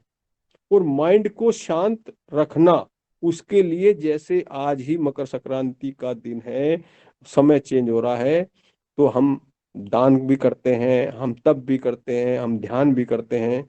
इसमें सबसे बड़ा रोल होता है माइंड को शांत करने के लिए। संक्रांति जब 2 समय मिलते हैं, तो संक्रांति तो 12 होती हैं, जो सूरज हमेशा ही हर महीने अपनी राशि को बदलता है। मूलतः 4 को हम ज्यादा मानते हैं, लेकिन हर समय भी जैसे सुबह शाम मिलते हैं, वो भी एक संक्रांति है, संधि काल जिसे कहते हैं। उस समय भी ईश्वर का ध्यान करना, संध्या करना, चाहे ज्यादा ना करें, 15-20 मिनट करें फेथ करके। जिसको भी आप मानते हैं, चाहे गुरु को मानते हैं, चाहे भगवान को मानते हैं, किसी भी भगवान को मानते हैं, यदि आपका मन शांत रहेगा तो आपका इंडोक्राइन सिस्टम पूरा का पूरा ठीक रहता है। कुछ नहीं, 10-10 मिनट, 15-15 मिनट ही गए, नहीं तो आपको 5 मिनट बैठने में भी ये लगता है। कई बार जो वात प्रकृति के होते हैं वो बैठ ही नहीं पाते, कफ वाला तो बैठ जाता है। लेकिन हमें अभ्यास से बढ़ाना होता है। फिर सुबह शाम कम से कम संधि काल में जो वात वाले भी हैं, यदि वो बैठना सीख जाते हैं, यदि वो 10-15 मिनट, 20 मिनट, 30 मिनट भी बैठे ईश्वर के ध्यान में, तो उनकी जो वात है वो शांत होने लगती है। वात का मन वायु समझिए। वायु कहीं भी बॉडी में यदि इम्बैलेंस होती है तो दर्द करेगी, हमेशा ध्यान रखना। यदि बॉडी में कहीं भी दर्द है, पिछली बार मैंने बताया था, यदि वो एक्सीडेंट का, हार्ट अटैक का दर्द नहीं है, तो आपकी गैस तो आपको बनती ही बनती है, कोलन के बैक्टीरिया तो आपको साफ करने ही होंगे। मैं पिछली बार वो इसको, आजकल जो प्रोबायोटिक दी है ना, तो प्रोबायोटिक से भी कई बार बैक्टीरिया तो साफ करते हैं। या आपका जो खाना होता है, कई बार आपने देखा होगा, आप जो खाना था वो आपका फर्मेंटेड फूड जो है, फर्मेंटेड फूड क्या, जैसे आपको डोसा बनाते हैं, इडली बनाते हैं, या इवन जलेबी बनाते हैं, ये सब फर्मेंटेड फूड है। बट इसमें क्या हो गया, मैंने पिछली बार आपको बताया था, ये जो रिफाइंड आ गया ना, ये सारा का सारा मार्केट में और कुछ नहीं, सस्ता करने के चक्कर में उसमें तल देते हैं, वो आपको नुकसान कर रहा है। अदरवाइज डोसा इडली बहुत अच्छी चीज है, बट वो भी घर पे बने, क्योंकि उन्होंने तो रिफाइंड डालना है बाजार में, तो उनको तो आपकी हेल्थ से कोई मतलब नहीं है। यदि आप अपने घर पर बनाएंगे उसको, इवन बैटर वहां से लाके अपने यहाँ से कम फैट तो आपका हो जाएगा। यदि सारा ही हो जाए तो बहुत बढ़िया, यदि ऑर्गेनिक का होता और अच्छा। लेकिन जो सबसे ज्यादा नुकसान आपको फैट कर रही है, तो कम से कम बाजार के बजाय अपने घर पे बना के लिए, कलर्स का मैंने पिछली बार बताया था, कलर्स यूज ना करें, बाजार वाले क्यों करेंगे? उनको आपकी हेल्थ से मतलब थोड़ा, उनको आपकी जेब से मतलब होता है। और हेल्थ का पैसे से संबंध नहीं है, हेल्थ का सही खाना और सही डाइजेशन से, सही आपके माइंड की स्थिति से मतलब है। हम घर पे कोई खाना नहीं बनाना चाहता, कोई नहीं लेडीज खाना बनाना चाहती, चलो बाजार से मंगा लो, बच्चों को कहते फट से ऑर्डर दे दो। जब तक जवानी है, जब तक खाना डाइजेस्ट हो रहा है, जब तक वो आपकी बॉडी में इतनी क्षमता है कि वो आपके कूड़े करकट को आपकी सेल्स रखे रहती हैं, तब तक ठीक है। लेकिन अदरवाइज वो रखा भी, और आप फिर जिम भी जा रहे हैं, पता लगा हार्ट अटैक होकर मर रहे हैं। भगवान ने थोड़े किया ये सब हमारे कॉज एंड इफेक्ट का कारण है। ईश्वर सबको बराबर प्रेम करता है, लेकिन जो उसके रूल्स को फॉलो करता है, उस पर उसकी कृपा ज्यादा होती है। जैसे एक बहुत देसी सी कहावत है कि हीरा और कोयला दोनों कार्बन है, एक हीरा बन गया, एक कोयला बन गया, सूरज तो दोनों में बराबर चमक रहा है। वही कोयला जो ज्यादा 400 फीट नीचे जमीन में दबा रहा है, ज्यादा दबाव सहा, जितने ज्यादा गर्मी सही, वो हीरा बन गया। वही कोयला जो 20 फुट पे पड़ा था वो कोयला का कोयला रह गया। तो हमको जीवन के जितने एक्सपीरियंस है, जितने ज्यादा त्याग करेंगे, मेहनत करेंगे, दान करेंगे, तप करेंगे, वो जितना ज्यादा करेंगे निश्चित रूप से आप में हीरे के गुण आते जाते हैं। भगवान की कृपा, ऐसा नहीं होता कि वो उसका भाग बहुत अच्छा मेरा भाग खराब है, किसी का नहीं। ईश्वर की कृपा सब पर बराबर होती है। जैसे सूरज कोयले पर, हीरे पर बराबर चमकता है, ऐसे हम सब ईश्वर की संतान है। हमें केवल समझ हमारी कैसे डेवलप कर ले। हमारे जो धर्म शास्त्र है, हमारे विज्ञान है, उनको, विज्ञान को हम मना नहीं, विज्ञान को यूज करें, बट उसकी लेयर ना लगने दें। कि ऐसा नहीं कि जो नहीं हमें नहीं पढ़ा हुआ है और उसमें वहां डाइवर्ट के, नहीं ऐसा नहीं होता है, उसको ओपन रखें। जैसे मैं कह सकता हूँ मैं ईश्वर को मानता हूँ, नहीं मानता हूँ, कुछ कहेंगे मैं मानता हूँ, कुछ कहते नहीं मानते। इस ये टॉपिक ऐसा, इसको ओपन रखें, खुला रखें। हो भी सकता है, नहीं भी हो सकता। केवल अगर विश्वास करते हैं तो फिर जस्टिस होगा ही होगा, अन्याय हो नहीं सकता। जो सृष्टि में हो रहा है, जो आपके साथ हो रहा है, उसे स्वीकार कर लो। यदि आपको नहीं लगता तो फिर अपनी बुद्धि से ईश्वर से प्रार्थना करके, क्योंकि वो तो है, कोई परम सत्ता है, परम तत्व है, वही आपको चलायमान रखे, वही आपको संगत देगा। वही हम क्यों जुड़ते हैं किसी से क्यों हमारी वार्ता होती है, ये इसके पीछे बहुत बड़े कारण होते हैं। हम अपने जीवन को समझे, दूसरे को परिवर्तित करने के बजाय यदि रियल निश्चित रूप से हम अपने को उस पर लागू करके देखें। ये सारी बातें जो मैं आपको बोल रहा हूँ मेरे इसलिए याद रहती है कि मैंने ये सारी पिछले 23-24 साल से अपने ऊपर ग्रहण की हैं, लागू की हैं। यदि आप भी लागू करेंगे तो निश्चित रूप से स्वस्थ रहेंगे। और अगर आप फॉलो ही नहीं करना चाहेंगे तो कॉज एंड इफेक्ट तो सृष्टि का मूल नियम है। जैसा करेंगे ऐसा भरेंगे, आज नहीं तो कल भरेंगे। आप चाहना चाहें तो ही भरेंगे, आपके हाथ में ही नहीं। इसलिए भगवान कृष्ण कहते हैं निष्काम कर्म करो, कि आप कर्म करो, पॉजिटिव कर्म करो। और उसका सबसे बढ़िया उदाहरण, एग्जाम्पल आपके अंदर मिलेगा कि जब भी हम कोई गलत काम करते हैं, कोई भी, तो एक अंतरात्मा, एक मन कहता है कि कर लो, लगता है कोई नहीं देख रहा, लेकिन अंतरात्मा मना करेगी हमेशा। बस कुछ नहीं, वो ईश्वर की आवाज यही है। पूरे धर्म का निचोड़ यही है। ईश्वर आपके अंदर ही है, ईश्वर ओमनी प्रेजेंट है। जैसे आप अपनी बॉडी में ओमनी प्रेजेंट हो, आप अपनी बॉडी को अपनी एक उंगली से अगर अंगूठा टच करोगे पैर का तो एकदम मैसेज आएगा अंगूठे को टच किया। अगर कमर को टच करोगे कमर को दिया, घुटने को, तो आप अपनी बॉडी में ओमनी प्रेजेंट है। इसी तरह से जो परम सत्ता है, परम तत्व है, ईश्वर है, वो हर कण कण में वाइब्रेशंस के थ्रू पूरी बॉडी में पूरे ब्रह्मांड में ओमनी प्रेजेंट है। हम ये सोचे वो हमको नहीं देख रहा, हमारी छोटी सी बुद्धि, हम इस छोटी सी, मतलब एक तरह से फाइनाइट दिमाग से इनफाइनाइट को कैसे पा सकते हैं। हम कैसे सोच सकते हैं परमात्मा को प्राप्त कर लें बुद्धि के द्वारा? बुद्धि द्वारा नहीं। अगर ईश्वर को प्राप्त करना है, जो गीता में कहा है कि आप कर्म करेंगे, कर्म खाने में भी कर्म, खाने में यदि सही खाएंगे तभी तो हेल्दी रहेंगे। खाना भी एक कर्म है ना, सारी चीज, सारा सोचना भी एक कर्म है।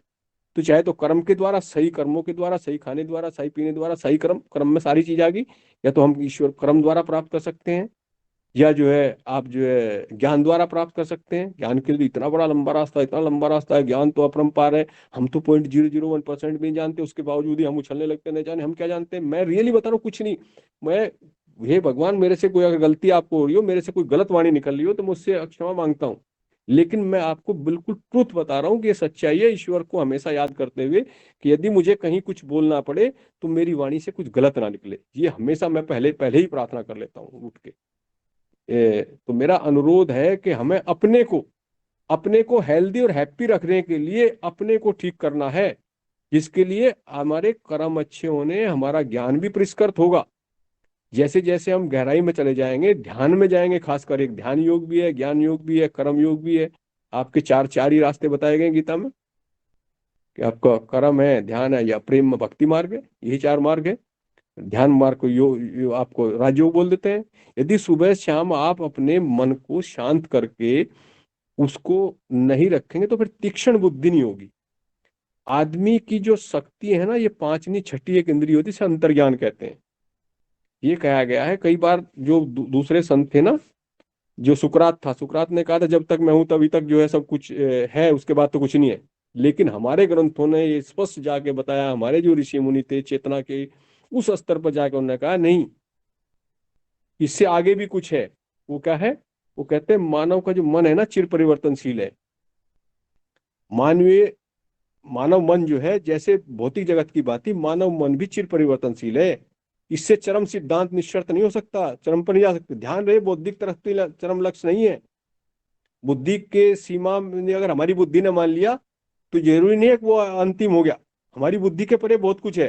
ध्यान दे, बौद्धिक तरक्की चरम लक्ष्य नहीं, अपितु ईश्वर को जानने वाला ही सत्य विद्या को जानता है, ट्रुथ को वही जानता है जो ईश्वर पे संपर्क में है, जो चेतना के उस स्तर पर सुपर कॉन्शियसनेस पे जाके ईश्वर से जो वार्ता कर सकता है, वही जानता है कि वास्तविकता क्या है, अंतर्ज्ञान क्या है। अदरवाइज सब कुछ तो सापेक्ष है, सब कुछ सापेक्ष ज्ञान है दुनिया में। कुछ भी आप मेरे से एक अच्छा आपको बातें बताने वाला मिलेगा, एक से एक लोग हैं यहाँ, एक से एक ज्ञानी पड़े हैं, लेकिन जब आपकी अंतरात्मा से आवाज आती है, जब ट्रुथ होता है, वो हम सबको अच्छा लगने लगता है, सबको प्यारा लगता है।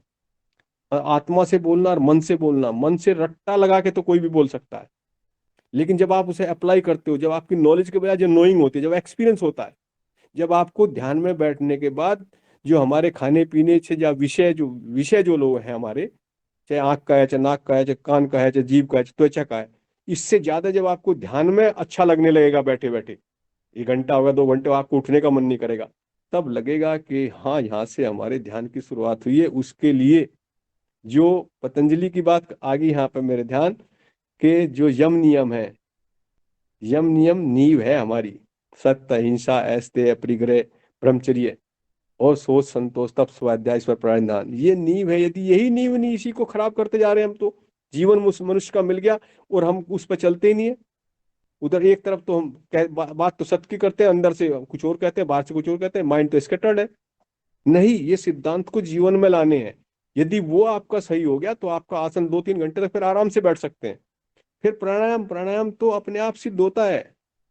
यदि आपने नींव आपकी अच्छी है, मैं उस प्राणायाम की बात नहीं कर रहा हूं जिस प्राणायाम में आपको ऑक्सीजनेशन करते हैं आप।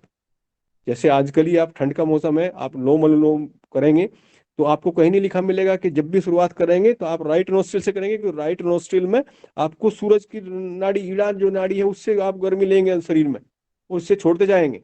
जब आप गर्मी में करेंगे तो लेफ्ट से लेंगे, चंद्र नाड़ी है। ये बहुत गहरा विज्ञान है, बहुत सूक्ष्म, कि वो सूक्ष्म शरीर पर जाके काम करता है।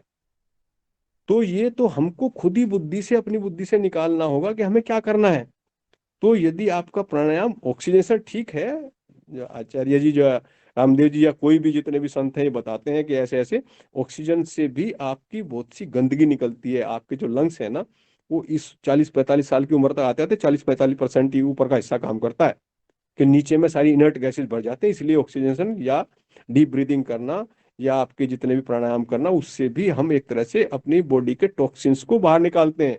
जैसे बाथरूम निकालते हैं, टॉयलेट निकालते हैं, पसीना निकालते हैं, इसी तरह से सांस के थ्रू भी हमारे बहुत से टॉक्सिन्स बॉडी से निकलते हैं, हम हेल्दी होते हैं। बट इस बॉडी को और वो सारी सेल्स से साफ करके जब हम लंघन करते हैं नवरात्रे में, तब आपकी बॉडी की हर सेल से भी गंदगी निकाल लेते हैं। उसके बाद हम कम से कम ठीक खाना शुरू करें, समझ के हिसाब से खाना शुरू करें, अपनी प्रकृति के हिसाब से और ऋतु के हिसाब से खाना शुरू करेंगे और डाइजेशन पे ध्यान रखेंगे, तो निश्चित रूप से बीमार होने की बात आएगी नहीं कहीं। लेकिन फॉलो तो करेंगे नहीं, हम बह जाते हैं, बहक जाते हैं लालच में, जीभ के लालच में, या आंखों के लालच में, या स्वाद के लालच में, या नाक के लालच में। हमारी जो ये इंद्रियां हैं, 5, ये हमको उधर खींच ले जाती हैं और हम अपनी भूख से ज्यादा खा लेते हैं। तो निश्चित रूप से हम और आप थोड़े से बीमार होने लगते हैं। उस समय ही, जैसे ही पहली स्टेज आए बीमारी की, हमको उसी समय साफ करना, उसी समय हम आपको सबसे सबसे बढ़िया, सस्ता, सबसे अच्छा साधन है कि आपको फास्टिंग पर चले जाए। 1 दिन के चले जाए, 2 दिन के चले जाए, गर्म पानी को उबाल के चले जाए तो बेस्ट है, नहीं और कुछ होता तो नारियल पानी पे चले जाए। मैं अभी कहीं डॉक्टर्स के बीच में था और वो एक प्रोस्टेट कैंसर होता है, उसमें पीएसए बढ़ जाता है। तो डॉक्टर कहते हैं हम तो 6-6 महीने लगे रहते हैं, 6-6 महीने में ठीक नहीं होता, दवाई देते रहते हैं और लाखों रुपए पेशेंट के खर्च कराते हैं। और मैं जब उनको बताया कि आप 1 हफ्ता नारियल पानी पर रह के देख लीजिए, आज टेस्ट कर लीजिए, हफ्ते भर टेस्ट कर लीजिए, यदि तीसरे दिन ना आपको, हफ्ते भर बाद आपको यानी कि जो 20 में से जो आपको 10 ना हो जाए, या 8 ना हो जाए, या 7 ना हो जाए, कि बॉडी की क्लीनिंग हो जाती है, ब्लड साफ हो जाता है, सारी गंदगी निकलने लगती है। जब हमने बॉडी को उस लेवल पर ले गए कि भैया अब तुझे करना है, हम रेस्ट कर रहे हैं, हम भागे दौड़े। कई बार जब फास्टिंग करते हैं, कई बार जब हम काम करने लगते हैं, तो बॉडी में जो टॉक्सिन है ब्लड में आ जाता है, ब्लड से माइंड में चले जाते हैं, तो हम चक्कर खा गिर जाते हैं। हम सोचते हैं अरे हम तो फास्टिंग कर रहे थे ना, हम तो खाना नहीं खा रहे, इसलिए चक्कर आ गया, इसलिए गिर गए। नहीं, तो सिस्टम से करें, फास्ट भी करेंगे तो सिस्टम से करेंगे। तो जो परहेज है फास्टिंग सिस्टम में, आयुर्वेद ने जो दिया है, वो हल्का फुल्का नहीं है, उसको हल्का फुल्का हमने बना दिया है। और ऊपर से हवा भी जहरीली, पानी भी जहरीला, खाना भी जहरीला, और रहन सहन भी जहरीला, ऐसी जगह हम रहने लगे। तो बॉडी की भी तो एक सीमा है ना। जैसे माइंड की भी एक सीमा है, हालांकि माइंड सबसे ज्यादा हमारे अंदर जो दिया है, माइंड चेतना का एक हिस्सा है, वो सबसे ज्यादा शार्प है। इसमें कुछ भी आप भर सकते हैं, पॉजिटिव भी नेगेटिव भी।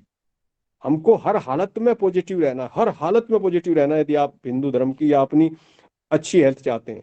अगर आपका हाथ भी कट गया, यहाँ तक की पॉजिटिविटी है, यदि हाथ भी कट गया तो ईश्वर को धन्यवाद देना, हे भगवान गर्दन तो बकस दी ना आपने, इतना पॉजिटिव रह के काम करना है। सब लोग सुन रहे हैं? जी जी आदरणीय जी भाई सुन हाँ दिनेश जी, साहब, मुझे सब मुझे सुन रहे हैं। कभी कभी लगता है कि मैं ज्यादा तो नहीं बोल रहा रहे हूँ। नहीं नहीं नहीं, हैं बहुत महत्वपूर्ण विषय है तो साइलेंट लेके सब सुन रहे हैं। हाँ, मेरा 8:11 करा दिया। मैं आपको पिछली बार भी कहा था, मैं अपने पिताजी की सेवा में नहीं बल्कि फर्ज में, हम लोग सेवा को और फर्ज को एक ही बात मान लेते हैं। अरे माँ बाप की तो या बच्चों के लिए जो हम काम करते हैं वो तो हमारा फर्ज है। सेवा तो वो है जो हमारा, जहाँ कोई स्वार्थ नहीं, जहाँ हमारे कोई पैसे का लेन देन नहीं है। यदि किसी और गरीब की, बूढ़े की वैसी करेंगे, हम लोग मदद करेंगे, वो है सेवा, उससे भी पार होते हैं। सेवा भी हमारे अंदर सेवा भाव होना ही चाहिए, जितना कर सकते हैं। मैं नहीं कह रहा कि अपने को अपने वो करके, लेकिन सेवा भी जब हो तो मैं आपको फिर वही कह रहा हूँ कि मेरे ध्यान आ रहा है, मेरी गाड़ी तैयार खड़ी है, मुझे अपने पिताजी के पास जाना होता है, उनको टॉयलेट कराना, ये कराना, वो कराना। तो हो सकता है मैंने अगर आप कुछ गलत कह दिया हो, बाकी है फिर भी मेरे पास अभी बहुत कुछ है। अभी तो मैं सिंपल सिंपल सी बातें कर रहा हूँ, क्योंकि मैं जिन संतों के पास रहा हूँ, या ईश्वर की मदद से मुझे जो संत मिले हैं, जिन्होंने जीवन में परिवर्तन ला दिया पूरा का पूरा, वो हम सबके जीवन में यदि आए, यदि हम सब लोग फॉलो करें, यदि हम कुछ अच्छा कर सके समाज के लिए, अपने लिए कर सके। यदि आप अपने लिए अच्छा करेंगे तो निश्चित रूप से सबका तो होगा ही। हमें अपने को परिवर्तन करना है, अपनी हेल्थ सही रखनी। यदि आज से आप हेल्थ सही नहीं रखेंगे तो बुढ़ापे में नहीं बैठ पाएंगे। आप जिसकी उम्र के लोग मेरे सुन रहे हैं, आज ही से ईश्वर को या अपने मन को, ईश्वर को छोड़ो, ईश्वर है नहीं है, अपने मन को शांत करना, क्योंकि हेल्थ से पहले मन ही आता है। यदि मन शांत है, मन की अंडरस्टैंडिंग सही है, उसकी समझ सही है, तो आपकी संगत सही हो जाएगी। जहां संगत, जैसे हम लोग इस समय सारे जुड़े हुए हैं, ये भी एक हमारी संगत है, वाणी की संगत है, नो डाउट, फिजिकल संगत नहीं है, लेकिन वाणी की संगत है। हम इस चर्चा कर रहे हैं, इस पर सुन रहे हैं कि हम कैसे हेल्दी रहे, कैसे स्वस्थ रहें। खाना तो हमको अच्छा खाना ही खाना है, बट ये भी ध्यान रखना है कहीं लालच में ज्यादा तो नहीं खा लिया, लालच में गलत तो नहीं खा लिया, स्वाद में तो नहीं खा लिया। मेरी बॉडी को चाहिए तो था कड़वा, कसला, तीखा, हो तो रहा मुझे कफ, और मैं खा रहा हूँ खट्टा मीठा नमकीन, तो मैं और ज्यादा बीमार हो जाऊंगा। फिर जब ज्यादा बीमार होने लगता है आदमी, लगता है यार मैं तो ठीक होऊंगा ही नहीं, मेरे तो बस की नहीं है। ऐसे ऐसे लोग हैं जो बहुत ही कमजोर थे, बाद में गामा पहलवान की तरह जाके हुए बड़े बड़े, मतलब पूरी पहलवानी पा गए, इतने बड़े हुए। और ऐसे भी लोग हैं कि वास्तव में, मैंने मुंह से गामा का नाम निकला, गामा पहलवान 55 साल की उम्र में ये हाल हो गया था। खाना खाता था, दंड बैठक मारता था, ये करता था, इतना हो गया कि उसने गाड़ी को भी जो है पता लगा रोक दिया, लेकिन 55 साल की उम्र में हाथ से मक्खी भी नहीं उठा पाता था, ये हाल हो गया था उसका। इसलिए हमें दिनचर्या, आपको अपनी सही, अपनी हेल्थ को सही रखने के लिए, लंबा जीवन जीने के लिए, और काल मृत्यु बचाने के लिए, मौत पर नहीं, मौत पर तो कोई भी आ सकता है, मौत तो बिल्कुल टाली जा सकती है, 100% टाली जा सकती है। इवन अकेला, हमारे शास्त्रों में लिखा, अकेला वाटर, यदि शुद्ध वाटर भी ठीक से लिया जाए, मतलब गर्म लेना, ठंडा लेना, या नेचुरल वाटर लेना, कितने लेना, वो भी आपकी सारी बीमारियों को ठीक कर सकता है, यदि आपका मन शांत है। तो मन शांत है और आपका फेथ है। यदि फेथ ही नहीं है, फिर तो आप डर ही जाएंगे। ये फेथ की मैं एक सिंपल सा उदाहरण बता रहा हूं। एक यूएस की बात है कि एक आदमी को फांसी की सजा दे दी गई, और उसे कहा, भाई तुझे फांसी ना दे के हम कोबरा सांप से डंक लगवाए कि तुम्हारी फांसी देंगे, एक तरह से मारेंगे आपको। वो तैयार हो गया, जी हाँ। तो जब उसको लाया गया, ये ट्रू स्टोरी है ये भी, तो उसको बैठाया गया और उसके सामने, उसके मुंह पर कपड़ा ढकने से पहले कोबरा सांप बैठा दिया गया कि ये काटेगा तुझे, सोचो उसके बाद मरोगे। जी हाँ, तैयार हो गया, कोई बात नहीं, सब सारा सिस्टम करके उसकी आंखों में पर्दा डाल दिया गया, और कोबरा से कटवाने के बजाय कोबरे के पिन, आलपिन की तरह ना, तो दो नुकीली चीजें उसके हाथ पे मारी गई। वो पता लगा वो मर गया। बॉडी को टेस्ट किया, पता लगा इसमें सांप का जहर निकला। अरे सांप ने काटा भी नहीं है, आपके माइंड में इतनी पावर है, आप डर गए, आपको तो ये लग रहा है कि मुझे सांप ने काट लिया। तो प्लीज बी केयरफुल जो मैं कह रहा हूं। हम अपनी बॉडी को समझे, अनंत ब्रह्मांड हमारे अंदर छुपा हुआ है। हमें दूसरे को नहीं खोजना, हमें सेल्फ को खोजना है। कहते हैं जब भगवान को खोजते हैं, यदि आपने सेल्फ को पा लिया तो भगवान में तुम सब ओमनी प्रेजेंट हो सकते हो। भगवान ने ये जीवन इतना आसान नहीं है, ये जीवन हमको दिया है, तो इसका कैसे यूज करें, बेस्ट यूज करें। 15 मिनट मेरे ज्यादा हो गया दिनेश जी, और मुझे निकलना है। यदि किसी का कोई क्वेश्चन हो, मैं पहले भी आया था, किसी को क्वेश्चन हो तो अभी कर ले, क्योंकि हमारे पास 10-5 मिनट है, मैं भी फिर निकलूंगा। क्वेश्चन किसी का भी हो, किसी भी विषय में हो, क्योंकि ये सारा सिस्टम ना, जो नवराज ये आपका आज एक ऐसा त्योहार है हमारे सामने कि पूरी सृष्टि का चक्र जब हम समझते हैं ना, जब साइंटिफिकली समझेंगे और गहरे में जाएंगे। मैं फिर वो ज्योतिष का मेरा विषय नहीं है, लेकिन मेरे हिसाब से ये जब से सूक्ष्म भूत की उत्पत्ति हुई है, सूक्ष्म भूत मीन्स लाइट का पता लगा, इलेक्ट्रिसिटी का पता लगा, हवाई जहाज आगे, तब से जी द्वापर का युग चल रहा है। खैर छोड़िए, वो फिर कभी विषय होगा। आप किसी का क्वेश्चन हो तो वो कर सकते हैं। जी सर, मेरा नमस्कार। सवाल है कि एक एक एक एक हम एक, एक। अपने शरीर के अनुसार अपना निर्धारण कैसे कर सकते हैं कि संतुलित आहार क्या है हमारे बॉडी के अकॉर्डिंग? देखो, संतुलित आहार की जहां तक बात आती है, संतुलित आहार में आपके कार्बोहाइड्रेट है, फैट है, प्रोटीन है, वाटर है, विटामिन है, मिनरल्स हैं। बट संतुलित आहार भी जब काम करेगा जब वो डाइजेस्ट हो रहा है। हम जो आज का मॉडर्न साइंस में ये कह दिया गया ना, वो आज का ही विषय है। चलो बहुत अच्छा आपने क्वेश्चन कर दिया कि खिचड़ी, आज के इस पर्व का नाम खिचड़ी भी है, और खिचड़ी सबसे इजीली डाइजेस्टेबल होती है, क्योंकि और वो खिचड़ी कोई जरूरी नहीं दाल चावल की हो। आजकल तो हम काले उसकी उड़द की उसकी करते हैं। इस खिचड़ी में ही यदि आप सारी सब्जियां भी डाल लेंगे, मतलब सारे विटामिन मिनरल्स भी डाल लिए एक तरह से, और यदि इस खिचड़ी को बना के हम खाएंगे तो खिचड़ी बहुत इजीली डाइजेस्ट हो जाती है। क्यों हो जाती है? जो हम जैसे ना मॉडर्न साइंस तो कहती है कि आप दाल भी लो, रोटी भी लो, सब्जी भी लो, मीठा भी लो, सलाद भी लो, आप घी भी लो, ये भी लो, तो उसमें उतने ही रस आपके लीवर को बनाने पड़ते हैं। जैसे हम खाना खाते हैं तो माइंड लीवर को मैसेज देता है कि ये चीजें मैंने खाई हैं। उन हर चीज को डाइजेस्ट करने के लिए डिफरेंट तरह के गैस्ट्रिक जूसेस लीवर को बनाने पड़ते हैं, तो उस पर लोड ज्यादा होता है। जब हम खिचड़ी खाते हैं, वो सारी की सारी जो भी लड़ाई अंदर जाके होनी थी, वो आपके कुकर में या आपकी थाली में ही पहले ही हो चुकी होती है। तो माइंड कहता है भाई एक चीज ऐसी आई है बन के, आपको इसको डाइजेस्ट करना है, तो वो बहुत इजीली डाइजेस्ट हो जाती है। इसलिए आपने कहीं कहीं देखा होगा जहाँ खिचड़ी वाले बाबा बहुत फेमस हो जाते हैं। अरे बाबा की कृपा है, बाबा की कृपा हो या ना हो, आपका एक तो फेथ काम कर रहा है, दूसरे आपका डाइजेशन खिचड़ी खाने से बढ़ जाता है, इजीली डाइजेस्ट हो जाती है। एक ही रस बनाना पड़ता है बॉडी को, तो आपकी हेल्थ इंप्रूव करने लगती है। इसलिए आज बहुत अच्छा क्वेश्चन मैं लेकर आऊँ। आपने संतुलित आहार की बात की, अगर वही संतुलित आहार कार्बोहाइड्रेट प्रोटीन, जैसे 22 प्रोटीन आपके एसेंशियल है, 22 में टोटल है, 22 में से 10 एसेंशियल है, वो आपको बाहर से लेने ही पड़ेंगे। ऐसे ओमेगा 3 जो फैटी एसिड है वो एसेंशियल है, बाकी बाहर से, बाकी बॉडी अपने आप बना लेती है। ऐसे आपके विटामिन मिनरल्स हैं जो आपके चाहे सेंधा नमक से लो, चाहे आपकी सब्जियों से लो, वे सारे यदि आके वो खिचड़ी में यदि आपने डाल लिए तो वो ज्यादा बैलेंस है बेमुकाबले इन सबको स्वाद के कारण अलग अलग खाना। क्योंकि आपका डाइजेशन इजी हो जाएगा, उसका रस सही बन जाएगा, रक्त सही बन जाएगा, मांस तक चले जाएगा, एडिपो टिश्यू तक चला जाएगा, तो वो ज्यादा बेटर है। यही संतुलित है। लेकिन ये खाना खाने से पहले ध्यान रहे, इस खिचड़ी को भी खाना खाने से पहले, मैं पहले भी कहा था आपको, यदि खाने से पहले थोड़ी पूजा कर लें, आपके मन को शांत कर लें, तो वो ये गैस्ट्रिक जूस छोड़ने में आसानी हो जाती है। माइंड को, लीवर को डायरेक्ट करने में, गाइड करने में ज्यादा आसानी हो जाती है। आपका संतुलित आहार में, संतुलित आहार के बजाय संतुलित एब्जॉर्प्शन हुआ है नहीं बॉडी में, खून में वो चीजें चली गई या नहीं चली गई, वहां तक आप सोचिए, वहां तक जाइए, उसके बाद आगे आपको फिर तो सही हो ही जाना है।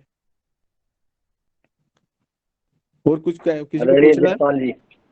जी सर, नमस्कार। आपके द्वारा नमस्ते। दी जा रही जानकारी बहुत ही उत्साहवर्धक है, जिससे बहुत कुछ प्राप्त हो रहा है। मैं ये पूछना चाह रहा था कि आजकल राइस बोन का बहुत ज़्यादा प्रचलन हो गया ऑयल में।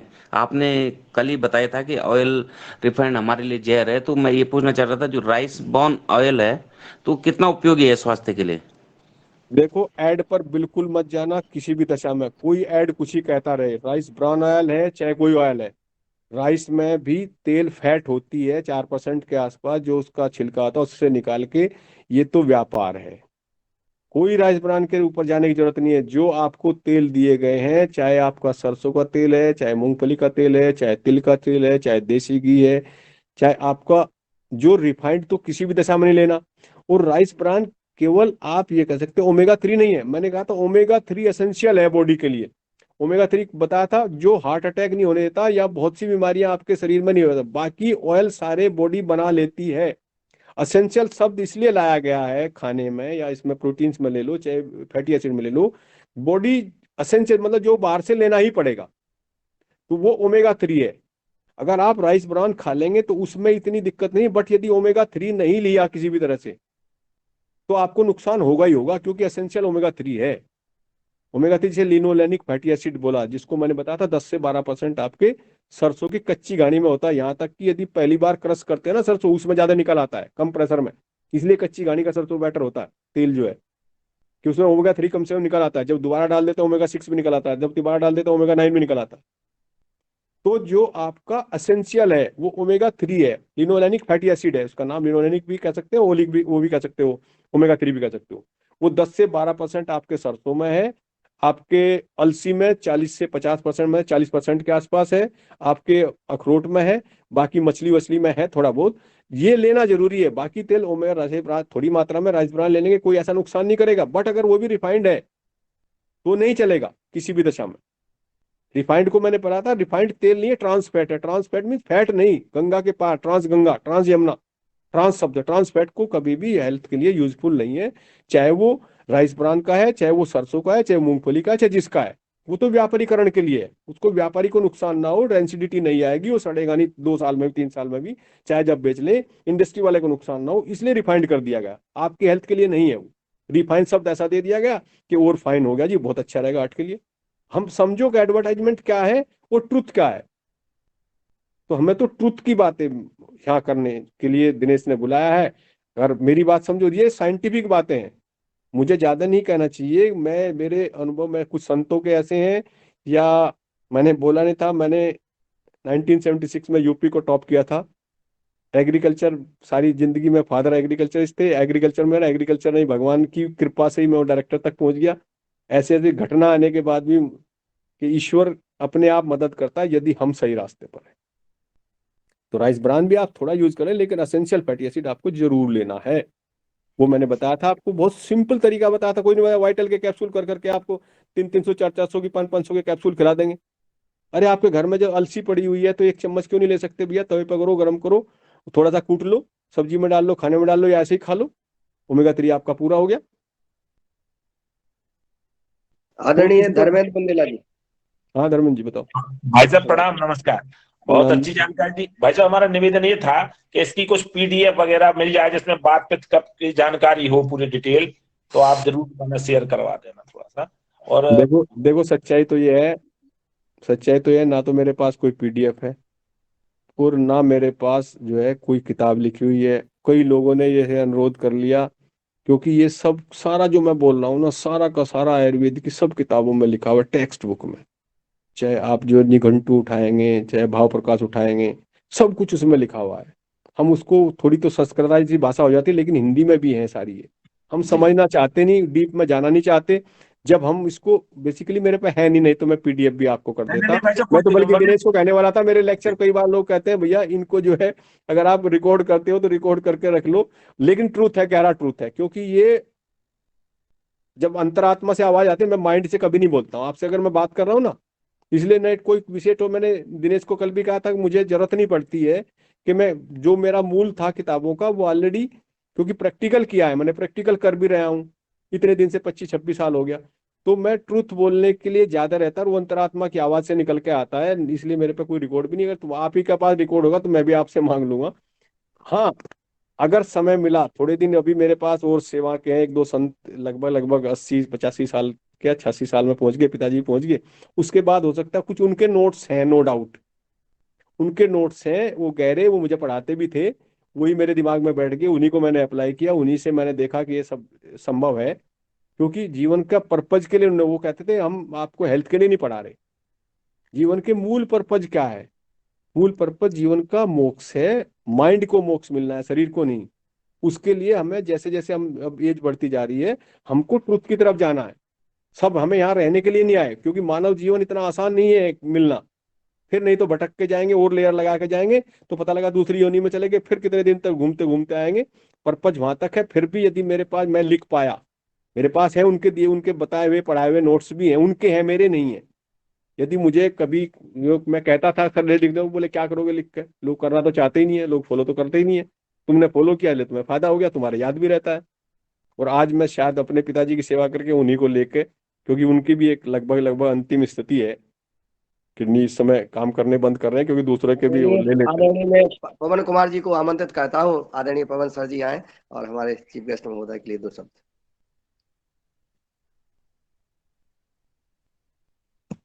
जी पतंजलि पुष्टि आदरणीय नमस्कार पवन कुमार जी। डॉक्टर साहब ने बहुत अच्छा आज भी जो उद्बोधन दिया है वो रिकॉर्डेड हो गया है। सभी साथियों को बनाना चाहता हूँ कि हमारी रिकॉर्डिंग की जो टीम है वो कार्यरत है। तो ये आपके उद्बोधन, आज के मुख्य अतिथि जी के उद्बोधन हमें मिलेंगे, आपको शेयर किए जाएंगे। और अब अगला जो चरण है वो ये है कि उसको हम अपने जीवन में कैसे अप्लाई करेंगे, ये सब चीज़ों को हम देखना है। और उस अप्लाई करने के जो अनुभव हैं उसको इस मंच में भी साझा करेंगे। तो ये हमारे लिए महत्वपूर्ण बात है और इसको हम करेंगे। हमारे आज के मुख्य अतिथि का बहुत समय हमने ले लिया है। आपको नमन करते हुए, आपके समय को करते हुए, और आपने जो और चीजें अभी गूढ़ बातें बतानी है, अभी आपको छोड़ेंगे नहीं। वैसे भी आप तो हमारे सीनियर हैं, सुपर सुपर सीनियर हैं। तो इस तरह से हम आपको नहीं लगातार पवन जी, जोड़ेंगे। मैं तो आता रहूंगा, और लेकिन फायदा देखो तभी है जब हम लोग कुछ जीवन में अप्लाई करें। ये सारे जो भी सुन रहे हैं, यदि जीवन में अप्लाई नहीं करेंगे तो इस ज्ञान का कोई फायदा नहीं, जीरो वैल्यू है। इसलिए मैं जी बिल्कुल ही बंद कर दिया था। इसको पता नहीं कहाँ से दिनेश ने पकड़ लिया मुझको। मैं बिल्कुल डायरेक्टर के बाद में बोलना बिल्कुल ही बंद कर दिया था। मैं देखो जब तक अप्लाई करता नहीं, केवल ज्ञान लेने से कोई फायदा नहीं, यदि नॉलेज का कोई फायदा नहीं जब तक नॉलेज को एक्सपीरियंस में ना ले आए। एक्सपीरियंस में लाएंगे तो 100% रिजल्ट मिलेंगे, ये मैं गारंटी कर सकता जी जी जी। आपको सर हम ज्यादा समय नहीं लेते हुए, आप फ्री हैं, आप पिताजी की सेवा के लिए हूँ। आप कर सकते हैं। और समय भी आज हमारा काफी हो गया है। हाँ, समय काफी और हो गया। सबको मेरा नमस्कार जरूर। कोई मेरे से गलती होगी तो क्षमा करना सब लोग। ये सबको धन्यवाद। और आपको, और इस तरह से अब हम हमारी ये जो यात्रा है ये चलती सादर रह रही है प्रणाम। सीखने सिखाने की। हम इस यात्रा में निरंतर बढ़ते रहेंगे। और परसों हमारे साथ में भगवान दास कुशवाहा भी आए थे और उन्होंने भी अपना भ्रमण यहाँ पर किया। बहुत सुंदर उनके साथ वार्तालाप हुई, बातचीत हुई।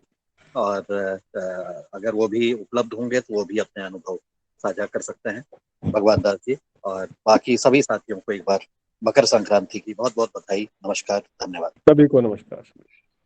जी ओम नमस्कार सदन के सभी लोगों को और मकर संक्रांति की सभी को महापर्व की बधाई सभी को। हमारे आज के मुख्य अतिथि, इनका कल भी प्रेजेंटेशन किया जाए तो बहुत अच्छा रहेगा। नहीं नहीं, मैं बता रहा हूँ, कल मैं बाहर जा रहा हूँ। मैं फिर कभी दिनेश कॉल करेगा तो मैं आपके साथ रहूंगा। जी जी आदरणीय मंच को मेरा प्रणाम, वंदन, अभिनंदन। आज मकर संक्रांति की सभी को हार्दिक शुभकामनाएं और सभी का जीवन मंगलमय हो। जैसा कि हमारे डॉक्टर साहब ने आज हम लोगों को बहुत बारीकी से जागृत कर दिया और अभी और हम लोगों को जरूरत है आपकी, तो हम लोग जरूर आपको सुनेंगे। और मेरी अभी 2-3 दिन की यात्रा थी पतंजलि की, तो मैंने आदरणीय सर जी के साथ पूरा मिट्टी परीक्षण का, रिसर्च का सब उन्होंने बड़ी बारीकी से दिखाया हमको और समझा, देखा हमने बहुत बड़ा काम हो रहा है। और भ्रमण एक एक बारीकी से सब बताया हमको कि कहाँ क्या होता है। तो लैब भी देखे हमने और बहुत अच्छा लगा, जिससे हमारा नॉलेज भी बढ़ा और हम लोग सब उसकी ओर जाएंगे, प्रचार प्रसार करेंगे, लोगों को बताएंगे। और इसी के साथ मेरा सभी को ओम, वंदन, अभिनंदन। धन्यवाद आदरणीय भगवान दास जी। और मैं आदरणीय दिनेश जी सेमवाल जी को आमंत्रित करता हूं और सदन की ओर से बहुत बहुत बधाई देता हूं, धन्यवाद और आभार करता हूं आपका कि आपने आदरणीय डॉक्टर साहब को इस सदन में लाए और कितनी महत्वपूर्ण जानकारी हम सबको मिल रही है। आदरणीय दिनेश जी आए और अपना बात रख करके और आभार भी आप ही ज्ञापित करें। जी आदरणीय आदरणीय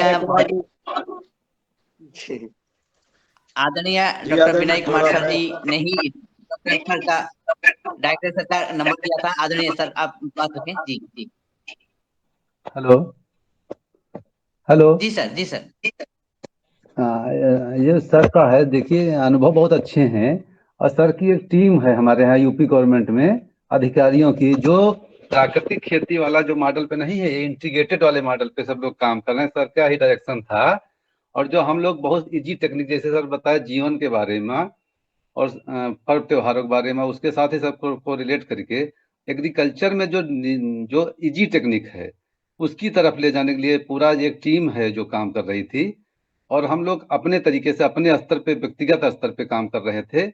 और वो टेक्निक जो मैं बताया ना कि सिंपल टेक्निक जो कीड़ा बीमारी कंट्रोल करने वाली या जो सॉयल मैनेजमेंट की है, उसमें सब लोग मिल के काम कर रहे थे। उस पर अगर और अच्छा हो सकता है, जैसे सर अगर आएंगे ही, और ये लोग और वहाँ जो टीम है, हम लोग यहाँ जो काम कर रहे हैं, जो जमीनी स्तर पे काम कर रहे हैं, बात नहीं कर रहे हैं, काम कर रहे हैं लोग, उनको अगर यहाँ पर और लोग यहाँ पर आएंगे तो लोगों को लाभ मिलेगा। धन्यवाद। जी आदरणीय, बहुत ही सुंदर बात। आपने ही डॉक्टर साहब का हमारी डॉक्टर स्वराज सिंह जी का मोबाइल नंबर दिया था। और इस जी तरह जी की निरंतर असल में योग और आहार की इस कड़ी में इस तरह के व्यक्ति निरंतर किसान और विशेषज्ञ जुड़ते जाएं और अनुभवी लोग जुड़ते जाएं, यही इस योग आहार की उपलब्धता भी है, यही उसका उद्देश्य भी है।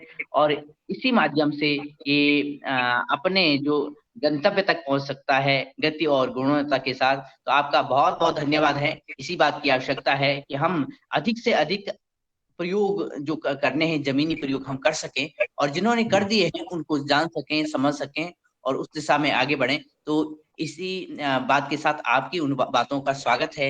आपकी पूरी टीम का बहुत बहुत स्वागत है कि हम सब मिल करके आगे बढ़े, सीखें, जी देखें और समझें। जी बहुत बहुत स्वागत है सर। और इस कड़ी में मैं फिर पुनः जाना चाहता हूँ आदरणीय मुन्नीलाल जी भाई सर जी के पास। जी धन्यवाद आदरणीय डॉक्टर विनय कुमार जी को। धन्यवाद कि आपने हमारे दिनेश जी को डॉक्टर साहब का नंबर दिया और महत्वपूर्ण जानकारी इस सदन में हो रही। मैं कहता हूं, मैंने परम पूज्य स्वामी जी से कहा था अभी बैठक में, और मैं पुनः कहता हूं सदन में कि जो योगाहार कार्यक्रम की क्लास चल रही है देश की एकमात्र क्लास है। और मैंने परम पूज्य स्वामी जी से कहा कि परम पूज्य स्वामी जी, हम 1.5 घंटे योग करते हैं और 1.5 घंटे हम खेती किसानी की चर्चा करते हैं, और वैज्ञानिक और किसान का आपस का संवाद, ये असंभव है जो हो रहा है। हमारी सामाजिक चिंतन करते हैं, धर्म की चिंता करते हैं, सनातन धर्म की, राष्ट्र की, सामाजिक हर विषय पे हम लोग चिंतन करते हैं और चर्चा करते हैं। परम पूज्य स्वामी जी ने कहा यह कार्यक्रम की चर्चा हम और आचार्य जी बैठ के करते हैं। कितनी बड़ी बात है। मतलब परम सिद्धे आचार्य बालकृष्ण जी और परम पूज्य स्वामी रामदेव जी महाराज दोनों इस योगाहार कार्यक्रम की चर्चा करते हैं, जिसके हम सब सहभागी बन रहे हैं।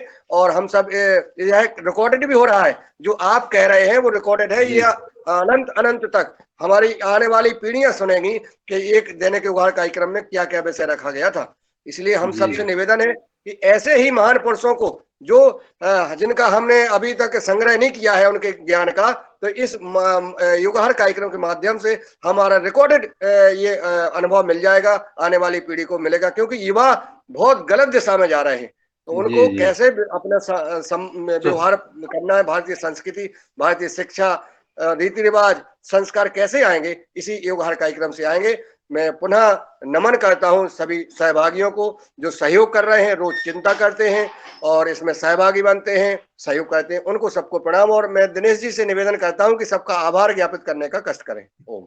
डॉक्टर साहब, इसमें किसानों को जोड़ने की जरूरत है। इसका कार्यक्रम में किसान कम आ रहे हैं ना, किसान बढ़े थोड़ा तो उनको ये लाभ मिलेगा इसका ज्यादा। जी डॉक्टर साहब, बिल्कुल। किसान क्या है, किसान जुड़ते हैं, परंतु अब और किसानों को जोड़ेंगे। आपने जो कहा है बिल्कुल सही है। और हम लोग अगर 10-10 किसानों को जोड़े, कम से कम नए किसान रोज नहावे, कम से कम जुड़ते जाएं, तो ये जो चीजें हैं वो ज्यादा ट्रांसफर होंगी। और खास करके इसमें वैज्ञानिक भी अब धीरे धीरे जुड़ रहे हैं। डॉक्टर सुशील शुक्ला सर हैं, उनका भी बहुत अच्छा अनुभव है। और लोग हैं जो मेरे यहाँ डिप्टी डायरेक्टर हैं, वो बहुत अच्छा इस पर काम कर रहे हैं, कीड़ा बीमारी कंट्रोल करने पे टीम बना करके अपने जिले में बहुत अच्छा काम कर रहे हैं। जो अच्छा काम कर रहे हैं उनका अनुभव जो भी है वो ज्यादातर लोगों को पहुंचे, किसानों तक पहुंचे, ये प्रयास हो। जी डॉक्टर साहब, जरूर आपका आज जो हमें मार्गदर्शन मिला है, हर हालत में और किसान जुड़ेंगे, तो बिल्कुल जुड़ेंगे। जी आदरणीय दिनेश जी, बहुत सुंदर। जी आदरणीय, बहुत बहुत धन्यवाद। और वास्तव में ये देखने में मिलता है और सभी आदरणीय सदस्यों को भी देखने को मिला होगा, डॉक्टर विनय कुमार जी ने जब से जुड़े हैं वो हर समय ये संपर्क में रहते हैं कि आज किसने क्या बोला है, और उनकी चिंता यही रहती है कि हम अपनी खेती को, अपने भोजन को और अपने स्वास्थ्य को विश्व से मुक्त करें, कैसे करें। और इसी चिंता में वो ये भी कहते हैं कि योगाहार एक ऐसा मंच है और इकलौता मंच है और बड़ा मंच है जो ये कार्य आसानी से कर सकता है। और आसानी से इसलिए भी कर सकता है, इससे जहाँ किसान जुड़े हैं, जहाँ योगी जन जुड़े हैं, वहाँ आचार्य श्री बालकृष्ण जी जुड़े हैं, वहाँ पूज्य स्वामी रामदेव जी जुड़े हैं, और उनके एक आह्वान पर ये विश्व हमारी खेत से, हमारी भूमि से, हमारे अन्न से और हमारे से दूर हो सकता है। तो ये चिंता उनकी है और उनकी अच्छी टीम है। और जैसे आदरणीय मुनीलाल जी भाई साहब ने कहा कि हम अवश्य ही किसानों को निरंतर इसमें जोड़ेंगे और ज्यादा जोड़ेंगे, और सारी जो अच्छी टीम है, भारतवर्ष की सारी जो अच्छी टीम है, और मैं तो कहता हूँ विश्व की जितने भी अच्छी टीम है, इसमें जुड़े, और सबका स्वागत है। और हम बात तो करें और बात के साथ साथ हम इन जो अच्छे कार्य हो रहे हैं उनको भी अंजाम तक पहुंचाएं, आगे ले जाएं। बहुत बहुत धन्यवाद है आप सभी का।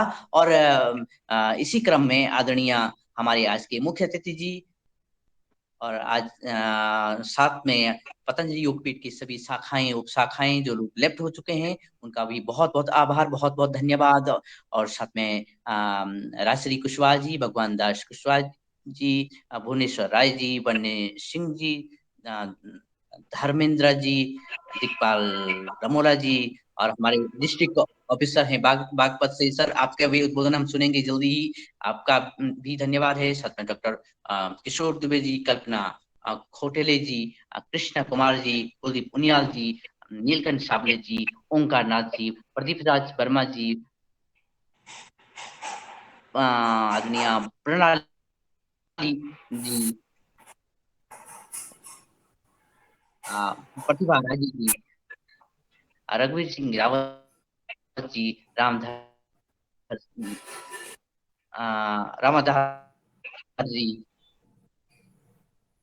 और रमेश चंद मेहरा जी आदरणीय, और रामकृष्ण रघुवंशी जी, आदरणीय रंजना दीदी जी, रवि आदित्य जी, शैलेश यादव जी, शरद वर्मा जी, सिंधु दुर्ग से मेरे ख्याल से, हाँ जी, नाम से जुड़े हैं, शायद प्राणी बहन से जुड़ी होंगी, और डॉक्टर सुराज सिंह जी आज के मुख्य अतिथि जो थे।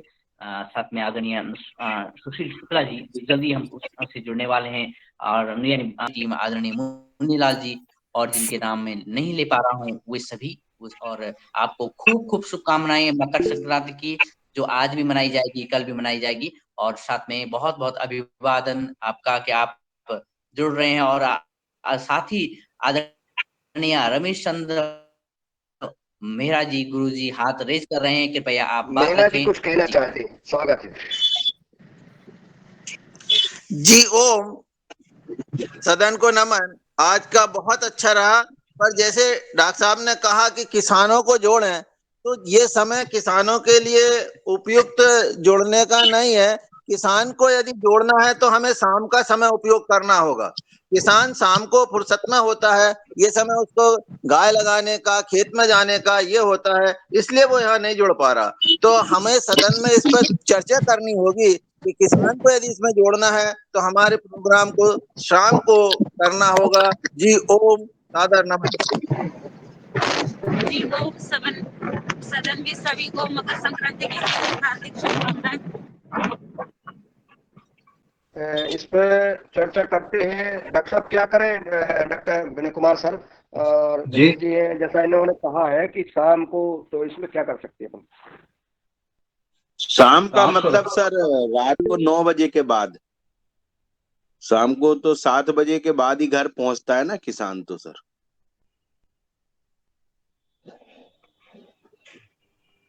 आदरणीय नीलकंठ साबले जी भी हाथ रेज कर रहे हैं। ओम, सभी को प्रणाम, पूरे सदन को धन्यवाद देता हूँ और आज के मकर संक्रांति को सभी को शुभकामनाएं। मेरा भी आदरणीय रमेश चंद मेहरा जी का जो सुझाव है उसको समर्थन करता हूँ मैं। यही हमारा विचार। बहुत दिनों से हम लोगों से जब फोन करके ग्रुप में डालते हैं तो उनका रिप्लाई ये भी आता है कि सवेरे का जो टाइम है वो खेती बाड़ी में और अपनी दूध गाय भैंसों के इसमें जो रहता है ना, उस टाइम से हम जुड़ नहीं पाते। मन तो रहता है कि सुने, लेकिन कुछ मोबाइल साथ में नहीं होता है, ये नहीं कर सकते। तो जैसे भी हमारे आदरणीय शरद भाई जी ने जो कहा है कि शाम में यानी रात में जो होगा तो बहुत अच्छा होगा, ऐसा मेरा थोड़ा निवेदन है सदन से। महत्वपूर्ण सुझाव है। अब मेरा निवेदन ये है कि आप लोग नीलकंठ साबले जी, रमेश चंद मेहरा जी, आदरणीय शरद जी वगैरह सभी लोग कम से कम 10-10 किसानों की एक सूची बना लें कि कौन कौन किसान 8 बजे से 9 बजे तक जुड़ पाएगा। ऐसा एक अपने पास एक संख्या निर्धारित हो जाए, क्योंकि सुबह तो योग शिक्षक वगैरह हमारे साथ जुड़े रहते हैं और वो सुनते रहते हैं। तो अगर ऐसा क्लियर हो जाता है, अगर 40-50 किसानों की सूची मिल जाती है तो अपन इसको योग क्लास सुबह और आहार की क्लास शाम को अपन कर सकते हैं। ऐसा ठीक रहेगा डॉक्टर साहब? ठीक है, ऐसा कर ले अपन। सभी लोग सूची बना ले। मैं भी बात कर रहा हूँ किसानों से कि आपको 8 बजे से 9 बजे जुड़ना है। ठीक रहेगा? अच्छा है। हाँ, अच्छा है। ज्यादा कम से कम ज्यादा लोगों को पहुंचेगी चीजें। दिनेश जी जी बड़ा अच्छा निवेदन ये रहेगा है कि 8 बजे भी किसान नहीं हो पाता फुर्सत, वो कार्यक्रम 8:30 के बाद होना चाहिए या 9 बजे होना चाहिए रात शाम 9 को? बजे 9 बजे ठीक है, 9 बजे। हाँ। तो सो नहीं जाए, सो तो नहीं जाएगा फिर? नहीं जाग प्रभारी जाएगा, महोदय। किसान जाग जाएगा, असल में जाग जाएगा। जी प्रतिभा जी। और जब हम किसान भाइयों से बात कर लेंगे, उनको बता देंगे कि हमारी मीटिंग है और आपको इसमें जुड़ना है, तो वो टाइम भी निकालेंगे।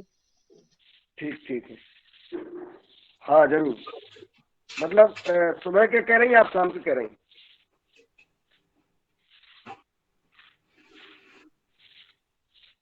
चलो सब लोग सूची शाम का बनाइए। बोल रहे हैं सर, अगर शाम को हाँ, सुबह शाम को बता सभी देंगे लोग तो सूची शाम बना को वो लीजिए। लोग जी बिल्कुल, बहुत अच्छा सुझाव है। सभी लोग सूची बना लीजिए। आज अपन सूची बना लें कि हमने 5 किसानों से सहमति ली है, वो जुड़ेंगे। 2 किसान, 4 किसान, 5 किसान, 10 किसान, जो भी जितनी सूची बना ले और वो जरूर बना ले। ठीक है, सदन में यह प्रस्ताव आज पारित होता है कि सब लोग सूची बना लें पहले और इसके बाद हम आगे काम करेंगे। ठीक है ना? बढ़िया, बहुत सुंदर सर, बहुत सुंदर जी। बहुत सुंदर जी, धन्यवाद सर। डॉक्टर साहब धन्यवाद आपको और पूरे सदन को। जी ओम शरद शरद भैया कुछ है? हाँ सर, कोटि कोटि प्रणाम सदन को। जैसे शाम को अगर अपन चालू कर रहे हैं तो सुबह का तो जो चल रहा है अभी चलने दिया जाए। जैसे रमेश सर बोल रहे हैं तो वो सूची बना लें और वो किसानों को जो नए आए तो उनको शाम की सूची में डालें, और जो यहाँ से पुराने जाना चाहें तो अभी कुछ दिन अपने को 2 टाइम चलानी पड़ेगी सर क्लास, सुबह भी और शाम को भी। तो जिन्होंने अभी बनाया तो उनकी सूची तहत किसान को, नए जो किसान शाम को अगर चाहते हैं तो शाम की क्लास और सुबह चाहते हैं तो सुबह की, अभी ऐसा करना पड़ेगा। फिर बाद में आप आहार शाम को कर दो और सुबह ऐसा कर लें। जी ओम। वो अगर जो है किसान शरद भैया फाइनल हो जाते हैं, तैयार हो जाते हैं, तो अपन सुबह 7 बजे की समापन कर देंगे, क्योंकि नेट भी रहता है और काम भी बहुत ज्यादा हो जाता है फिर।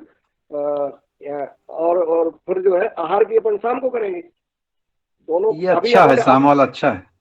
हाँ, ये अब लोग अपन सब लोग प्रयास करें तो सब हो जाएगा, कोई दिक्कत नहीं है। अपन लोग चर्चा कर लो, किसानों से सूची बना लो कि हमारे ये किसान इतने जुड़ेंगे, हम इतने जुड़ेंगे, हम इतने जुड़ेंगे। शाम वाले से ज्यादा अच्छा है, लोगों का ये लंबा हो जाता है, सेशन भी लंबा हो जाता है, उसमें रिलैक्स करके लोग बैठेंगे, बात करेंगे। बिल्कुल हो जाता है, बिल्कुल। अब 9 बजने वाले हैं। अब कहीं किसी को जाना है, कहीं कुछ। जी शाम को एक ही चीज हो सकता है, अगर नींद आ गई तो वहीं पे सो जाएगा, लेकिन सुबह जाना होता होगा। हाँ, शाम का प्रेशर रहता है, वही 8:30 से रखें, बहुत देर न करें, 8:30 से रखें। 8:30 से रखते 8:30 से, सही है। हाँ, तो आदमी सोएगा भी नहीं, खा लेगा आराम से, खाने का भी टाइम होना चाहिए उसका। किसान आएगा शाम को खा पी के, ये हर आदमी। शैलेश भैया क्या कह रहे हैं? नहीं, ये उत्तम विचार है। ज्यादा लेट करने से फिर सोने में बाधा उत्पन्न होगी। हाँ, 8 बजे से ठीक रहेगा भैया। हाँ, 8 अच्छा है, 8 बजे 8 भी अच्छा बहुत है। अच्छा है, 8 बजे से भी बहुत अच्छा है, क्योंकि योग से जुड़े लोगों को जल्दी तो खाना ही खाना चाहिए, जल्दी खाना। हाँ, डॉक्टर सुशील सर कह रहे हैं, मैं उनके साथ जाता हूँ, मैं बिल्कुल 9 बजे नींद आ जाती है मुझे, क्योंकि 4:30 बजे उठना पड़ता है सुबह। नहीं, मतलब 8, 8:30 जो भी उपयुक्त हो, लेकिन बहुत ज्यादा लेट ना हो, जिससे घंटा 1.5 घंटा हाँ, यही कह रहा हूँ ना। बाद। कुछ लोग तो रात भर जागते रहते ना, वो कह रहे हैं 9 बजे 9:30 बजे से हो, तो सुबह सोते रहते हैं। 8 वाला फिर ठीक बुलाते है। हैं कि बीड़ी के नीचे आओ।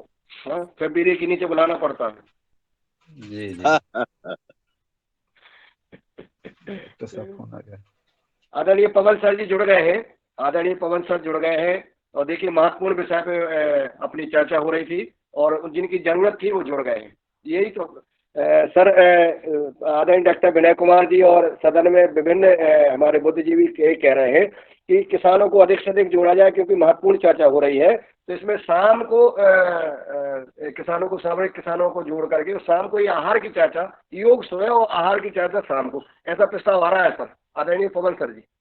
जी जी, बहुत बढ़िया है, बहुत सुंदर है। मैं भी अभी ऑफिस पहुंच गया था, तो मैंने देखा अभी भी रिकॉर्डिंग चल रही है। तो फिर मैंने कहा मैं भी जुड़ता हूँ, क्योंकि मैं तो ऑफिस में आके हमें जो काम करने होते हैं। तो बहुत सुंदर है, बहुत सुंदर विचार जो सबको के लिए फायदेमंद हो, और सबको जिसमें आसानी हो। इस तरह से हम एक्सपेरिमेंट कर सकते हैं। पहले भी इस विषय पर हमने बातचीत की थी, तो इस बारे में और विचार कर लें सदस्य बाकी। और यह काम जो है वो हम शाम को भी कर सकते हैं, सवेरे का टाइम भी, क्योंकि जो समय होता है उसका भी उपयोग करें। थोड़ी सी चर्चा में तो जरूर लगाएं। अगर योग पर भी चर्चा करेंगे तो भी अच्छा रहेगा, क्योंकि योग के ऊपर हम बिल्कुल भी चर्चा नहीं कर पाते हैं, केवल हम आहार के ऊपर ही अपने आप को केंद्रित करते हैं। जबकि मुझे लगता है कि आज इतना सुंदर योग कराया था आज एकता जी ने, तो उन्होंने बहुत अच्छी तरह से प्रश्नों के भी उन्होंने जवाब दिए और भी किया। तो ऐसा करते हुए हम अपनी क्वालिटी को इम्प्रूव करते हुए, गुणवत्ता को इम्प्रूव करते हुए हम आगे काम करते हैं। जो भी सर्वमान्य है, जिसमें समय ज्यादा लगे। हमने पहले भी इस विषय पर बातचीत की थी कि कुछ हमारे वक्ता के द्वारा उद्बोधन बहुत महत्वपूर्ण है, और उसको हमें सब परिवार भी सुनना चाहिए। अगर सवेरे नहीं उठ पाते हैं लोग, नहीं जुड़ पाते हैं, तो हम सब परिवार भी जुड़ें, और इस तरह से हम इसका विस्तारीकरण भी कर सकते हैं अपना, जो हम कई दिनों से बातचीत कर रहे हैं कि इस तरह से जो विचार हैं इनका विस्तारीकरण हो, ये विचार कई लोगों तक पहुंचे, और ये एक स्वैच्छिक कार्यक्रम के रूप में इसका विस्तारीकरण अगर होगा तो कई लोग इसके साथ लाभान्वित होकर दिल से इस चीज को जोड़ेंगे। जी धन्यवाद, नमस्कार। जी बहुत सुंदर सर आपका सुझाव है। और आपने सर जो योग के बारे में चर्चा की है, सुबह हम योग करते हुए योग के विषय पर चर्चा करेंगे, और शाम को हमने सर एक निवेदन किया है सभी से कि आप सब लोग 10-10, 5-5, 2-2, 4-4 किसानों की या 20 किसानों की, जितने जिसमें संपर्क हो, सूची बना लें कि ये किसान शाम के हमारे हर हालत में जुड़ेंगे। जैसे ही हमारे पास इतनी सूची 50 की लगभग सूची हो जाती है, उसी दिन अपन जो है ये आहार की क्लास शाम को कर देंगे, और सुबह योग की चलेगी। और योग की क्लास चलते हुए आज जो आपने मार्गदर्शन दिया है सर कि हमें योग के साथ योग की चर्चा बहुत अवश्य करना है, तो हम अब योग की चर्चा भी करते रहेंगे और चर्चा भी करते रहेंगे, क्योंकि जो आज महत्वपूर्ण विषय पे हो जाती है, किसी को कोई समस्या है, किसी को कोई रोग है, उसका क्या समाधान है, इस पर भी चर्चा होगी। बिल्कुल बहुत सुंदर सर आपका मार्गदर्शन, आपकी जरूरत थी, आप प्रकट हो गए। आत्मा के तार जुड़े होते, हम लग रहा था कि सर की जरूरत है आज अभी इस विषय पे, आप जुड़ गए। तो सबको बहुत बहुत साधुवाद। और 9 बजने वाले हैं, अब हम चलते हैं, आज विराम लेते हैं। नीलकंठ सावले जी, सभी लोग, हम शैलेश भाई, सभी लोग आज सूची बना ले, संवाद कर ले किसानों से। जी ओम। जी धन्यवाद सर, बना देंगे। जी जी जी।